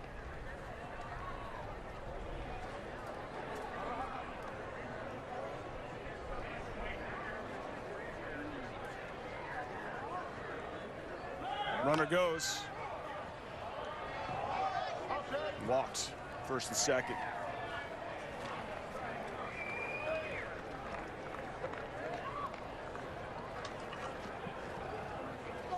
The betting for the Angels.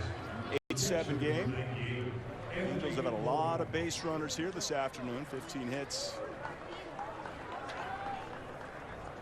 8 runs.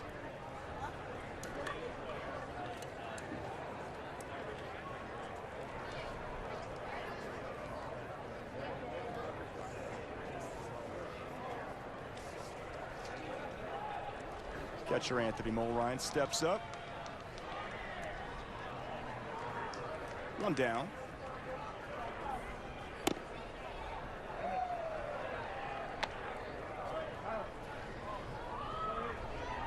Tomorrow afternoon at Tempe Diablo. Daniel Ponce de Leon. Gotta give props to Bruce Dreckman behind the plate. When you're in the spring training games, especially the first of the year, where you're seeing so many different pitchers, so many different arm angles, lefties, righties, and really solid behind the plate. Spring training is spring training for umpires. To the bases and behind the plate. You also had a chat with Ted Barrett. Always try to stay friendly with Ted Barrett, former sparring partner with Mike Tyson Iron way Mike back in the Tyson. day. Yes, one of the best in the game. Great umpire, great human being.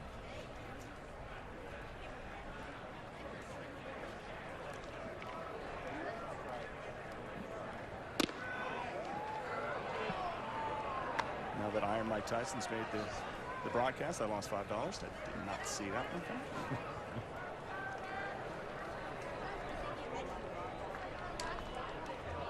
Anthony Mulrine. Give him the green light here. Ooh, that's a movement. I could caught a piece of him. Bases are loaded now, 1 out. Have a chat. Chester Pimentel on the hill.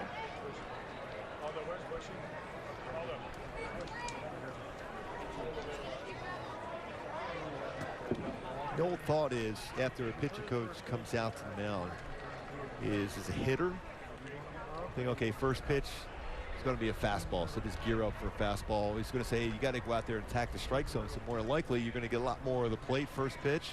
Sit first pitch fastball, middle of the plate, do some damage.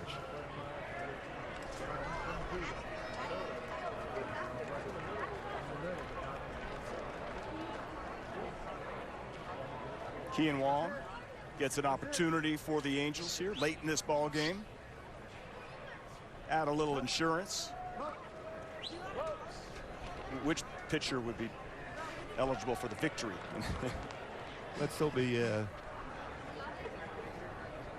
game like this. Michael Lorenzen would be the guy. Yeah, just okay. Love it. Well, I threw him the first pitch slider. I guess he was looking first pitch fastball. Yeah, spring training is a little bit different than you would see during regular season when you need to pitch 5 innings to qualify for the W if you're a starter.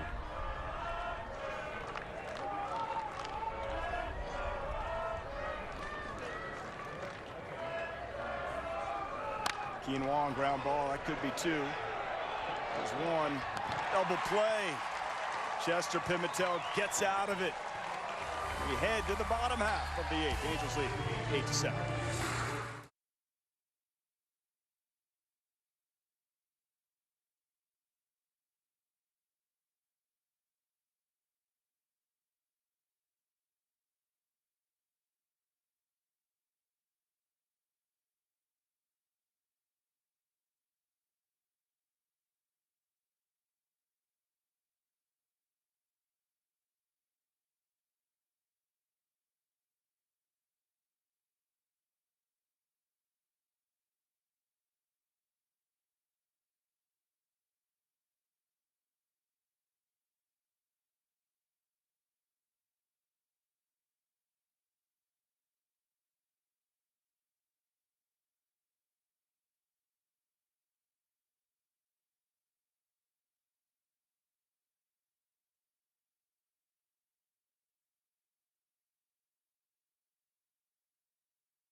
Eight to 7. Angels on top of the A's here in Mesa, Arizona. And just the weather, absolutely perfect. Expecting more of the same. Angels' new pitcher, Ryan Smith, is in for the Halos. close this one out. Almost there. Left-hander. What a perfect day for a game today, Patrick. This weather's fabulous. Get some of the shadows going to start creeping in. That's when you have every pitcher raising their hand. I can pitch. I can pitch. Leading off the block of the A's, first baseman number 76, Garcia.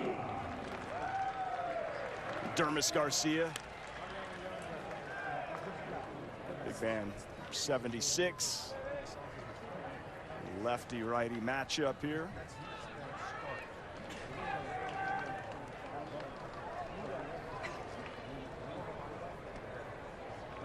I know throughout I'll be working with you this weekend, Mark. Thrilled. And a couple of guys we haven't really talked about in that Angels bullpen we'll get to see. Austin Warren had some good life to his pitches last year. Has that, you know, you want that edge. Remember, he made his debut. It was against Oakland that he faced Ramon Liriano, I think, came in the game, maybe even the bases loaded, and did his job. And we know how well Liriano over his career has done in some big moments with the glove, with his arm, and swinging the bat against the Angels. He came through pretty clutch there. Lefty Jose Quijada. Oh, there's a chopper. This could be a tough play. Garcia is on with a base hit.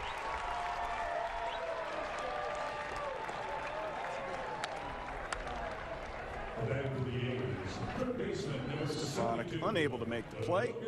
Logan Davidson steps up, runner on. 25 hits combined in the game.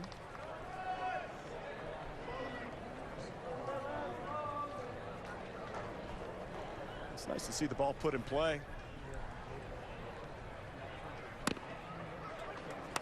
One. Joe Manna was talking about that today, but well before the game, about how the fans want to see more of that action. Baseball is put in play. Yeah, home run is always fun to see, but the athleticism you're seeing with the infielders, the ground they can cover, the outfielders, the same thing. So baseball's put in play creates action, and that's what everyone wants to see. We're seeing a lot of action. First game of spring, there's a lot of action so far today. 15 runs and 25 hits. We've had plays in the gap, great catches, ground balls. You know, there's nothing like, you know, you can practice all you want in spring training and drills. You know, you need game speed to get ready for opening day in the season. Everything, the timing is different. The baseball off the bat is different when you have a coach hitting fly balls. Let's compare the baseball off the bat, the read, how the baseball will go away from that one ball right down the left field line for a double for Oakland. And just everything's completely different. The baseball off the ground, the bounces are different when it's off the bat. Live game action as compared to, you know, simulated from a coach.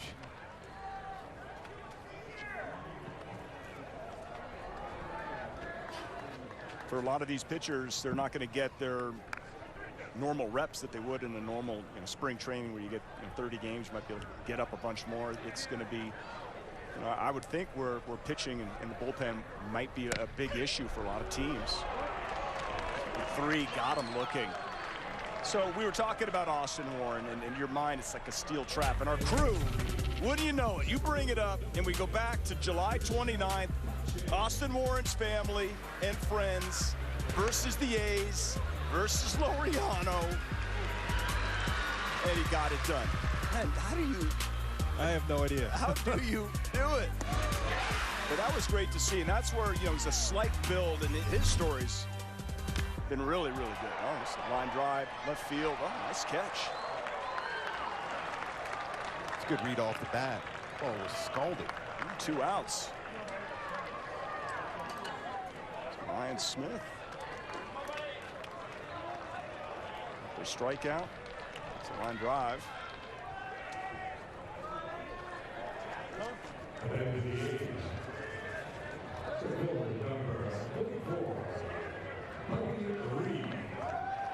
This is Buddy Reed. 44, which is a pretty solid number. There's some great names we've seen in this game. There really are. What's your favorite so far? Oh, you put me on the spot. There's so many good ones. I really like Dylan Thomas. Yes. Davis Daniel. And Dakota Donovan. Yep. All I can think of is Ray Donovan every time I hear that last name. Or just Donovan. Yeah. Hurdy-gurdy man. But Buddy Reed. Buddy Reed. Sky Bolt. Okay. You win.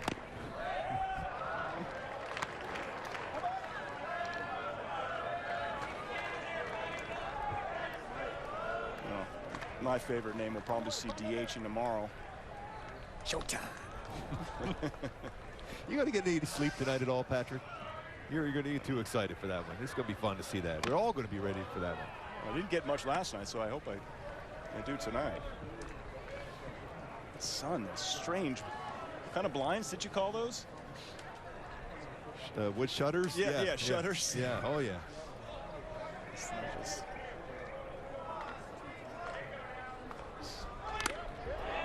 relentless sun. I think we're just on the wrong side of the hotel, really. I have a technique for that. It's called an entire shirt wrapped around my face.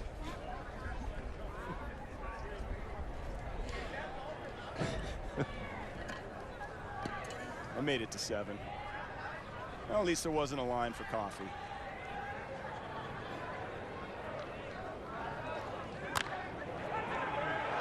Base hit. C&I single. Buddy Reed aboard. Base hit. That's one of those things too. As a pitcher, you're caught in between. You're going over towards first base, but you also got to redirect and go back to be behind the third baseman in case of a wide throw. And Trey Cabbage just over his head. Ross is charging there, and he's making that throw to third. If that's a high throw, there's no backup there. That's what you do in spring training. You know that. You get over there as a lefty. It's a tough one to get to first base anyhow. You spin around, you get back behind third base, just in case of a wide throw.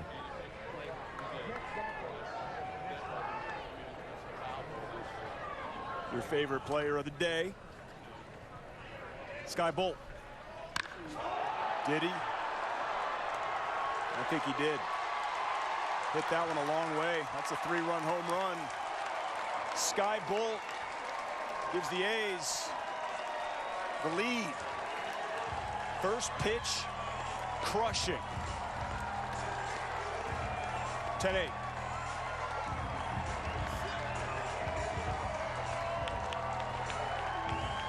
Well, just had that sound.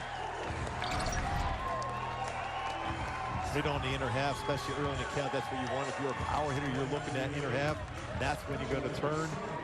As the count progresses, you start looking away. But early in, and that's the result you're going to have.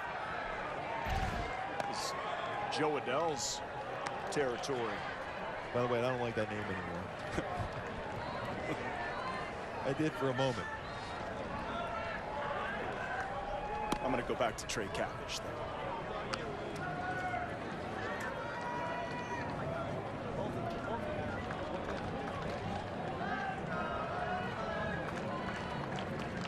Connor Soderstrom. He's up there hacking. Struck out last time up. Showed some frustration. That really is the importance of putting the ball and playing that ground ball. Gets overhead at first base and sets up that swing there. Sure did. A's take the lead. It's now 10-8. We head to the ninth.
Aaron Brown, new pitcher for the Oakland A's here in the top of the 9th inning. The Sky Bolt, 3-run home run off Ryan Smith. The A's have climbed all the way back to take the lead. Spring training baseball, you never know.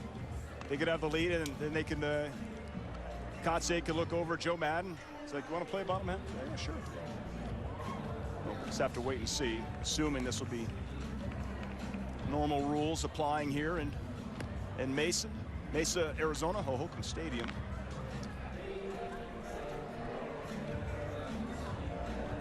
It's just exactly how sometimes these spring training games go. Boy, and over the years, you can go back to 2002. We're going to be talking about that a lot this year for the Angels and anniversary of the 20th year anniversary of the World Series. Remember, Oakland won the division that year. And from that point till this day, I mean, the A's and the Angels have had some incredible battles. Comebacks for, you see that for Oakland a number of times, but just how close as far as the wins and losses since that time. It's practically amazing. Identical. Yep, and even runs scored. It's in so many 1- or 2-run games. A lot of years competing against each other. My guy, Trey Cabbage.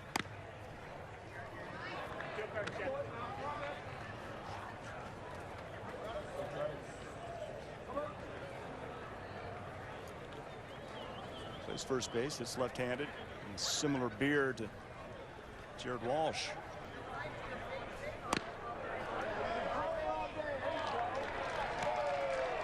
Said he went.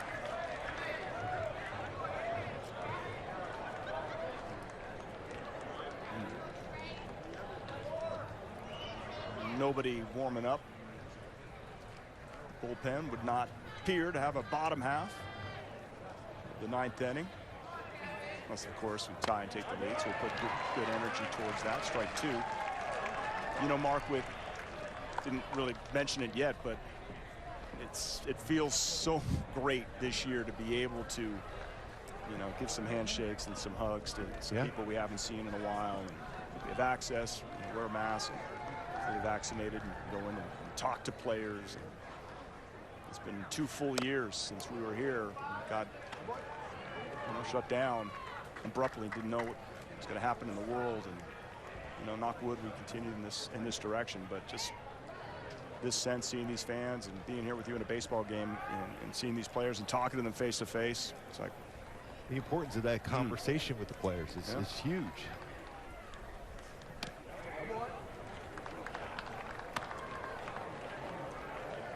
Solid at bat going here, by the way. Cabbage against Brown. Let's see. You see, we've even setting up in his delivery. So you feel as a left-handed batter against a lefty here, he's going to throw right at you. So he's kind of crossfiring his delivery. So just to be able to stay in there and make good contact or have good at bat is important here for him. Full count. Upstairs, swing and a miss. 1 down.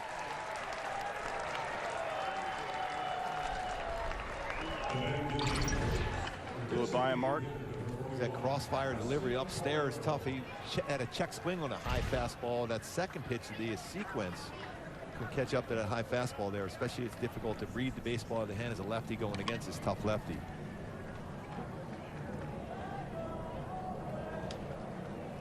Preston Palmeiro with 1 out here, top of the 9th inning.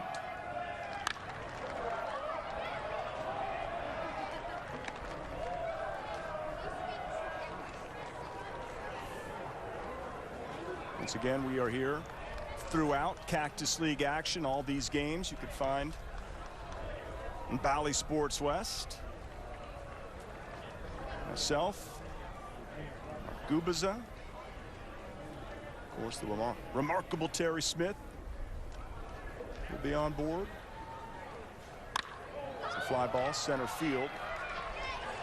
Left fielder calls it, makes the play. 2 down.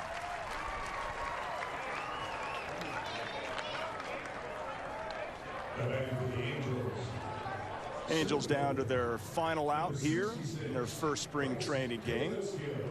Bryce Teodosio steps up.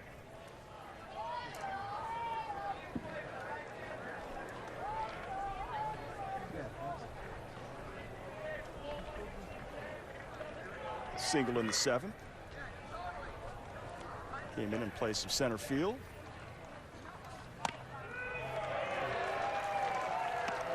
And Brown not messing around. Yeah, bringing that high fastball just above the strike zone. It looks inviting as a hitter, but tough to catch up to.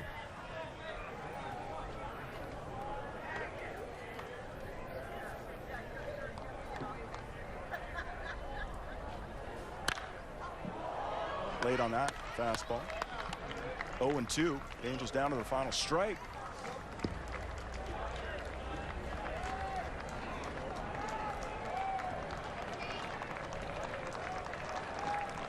I think the A's fans are just starting to realize the stakes here. And some are on their feet with baseball back here in 2022. You know, when you mentioned that the 20-year anniversary, it's like, oh, that's really cool. Yeah. That's really cool.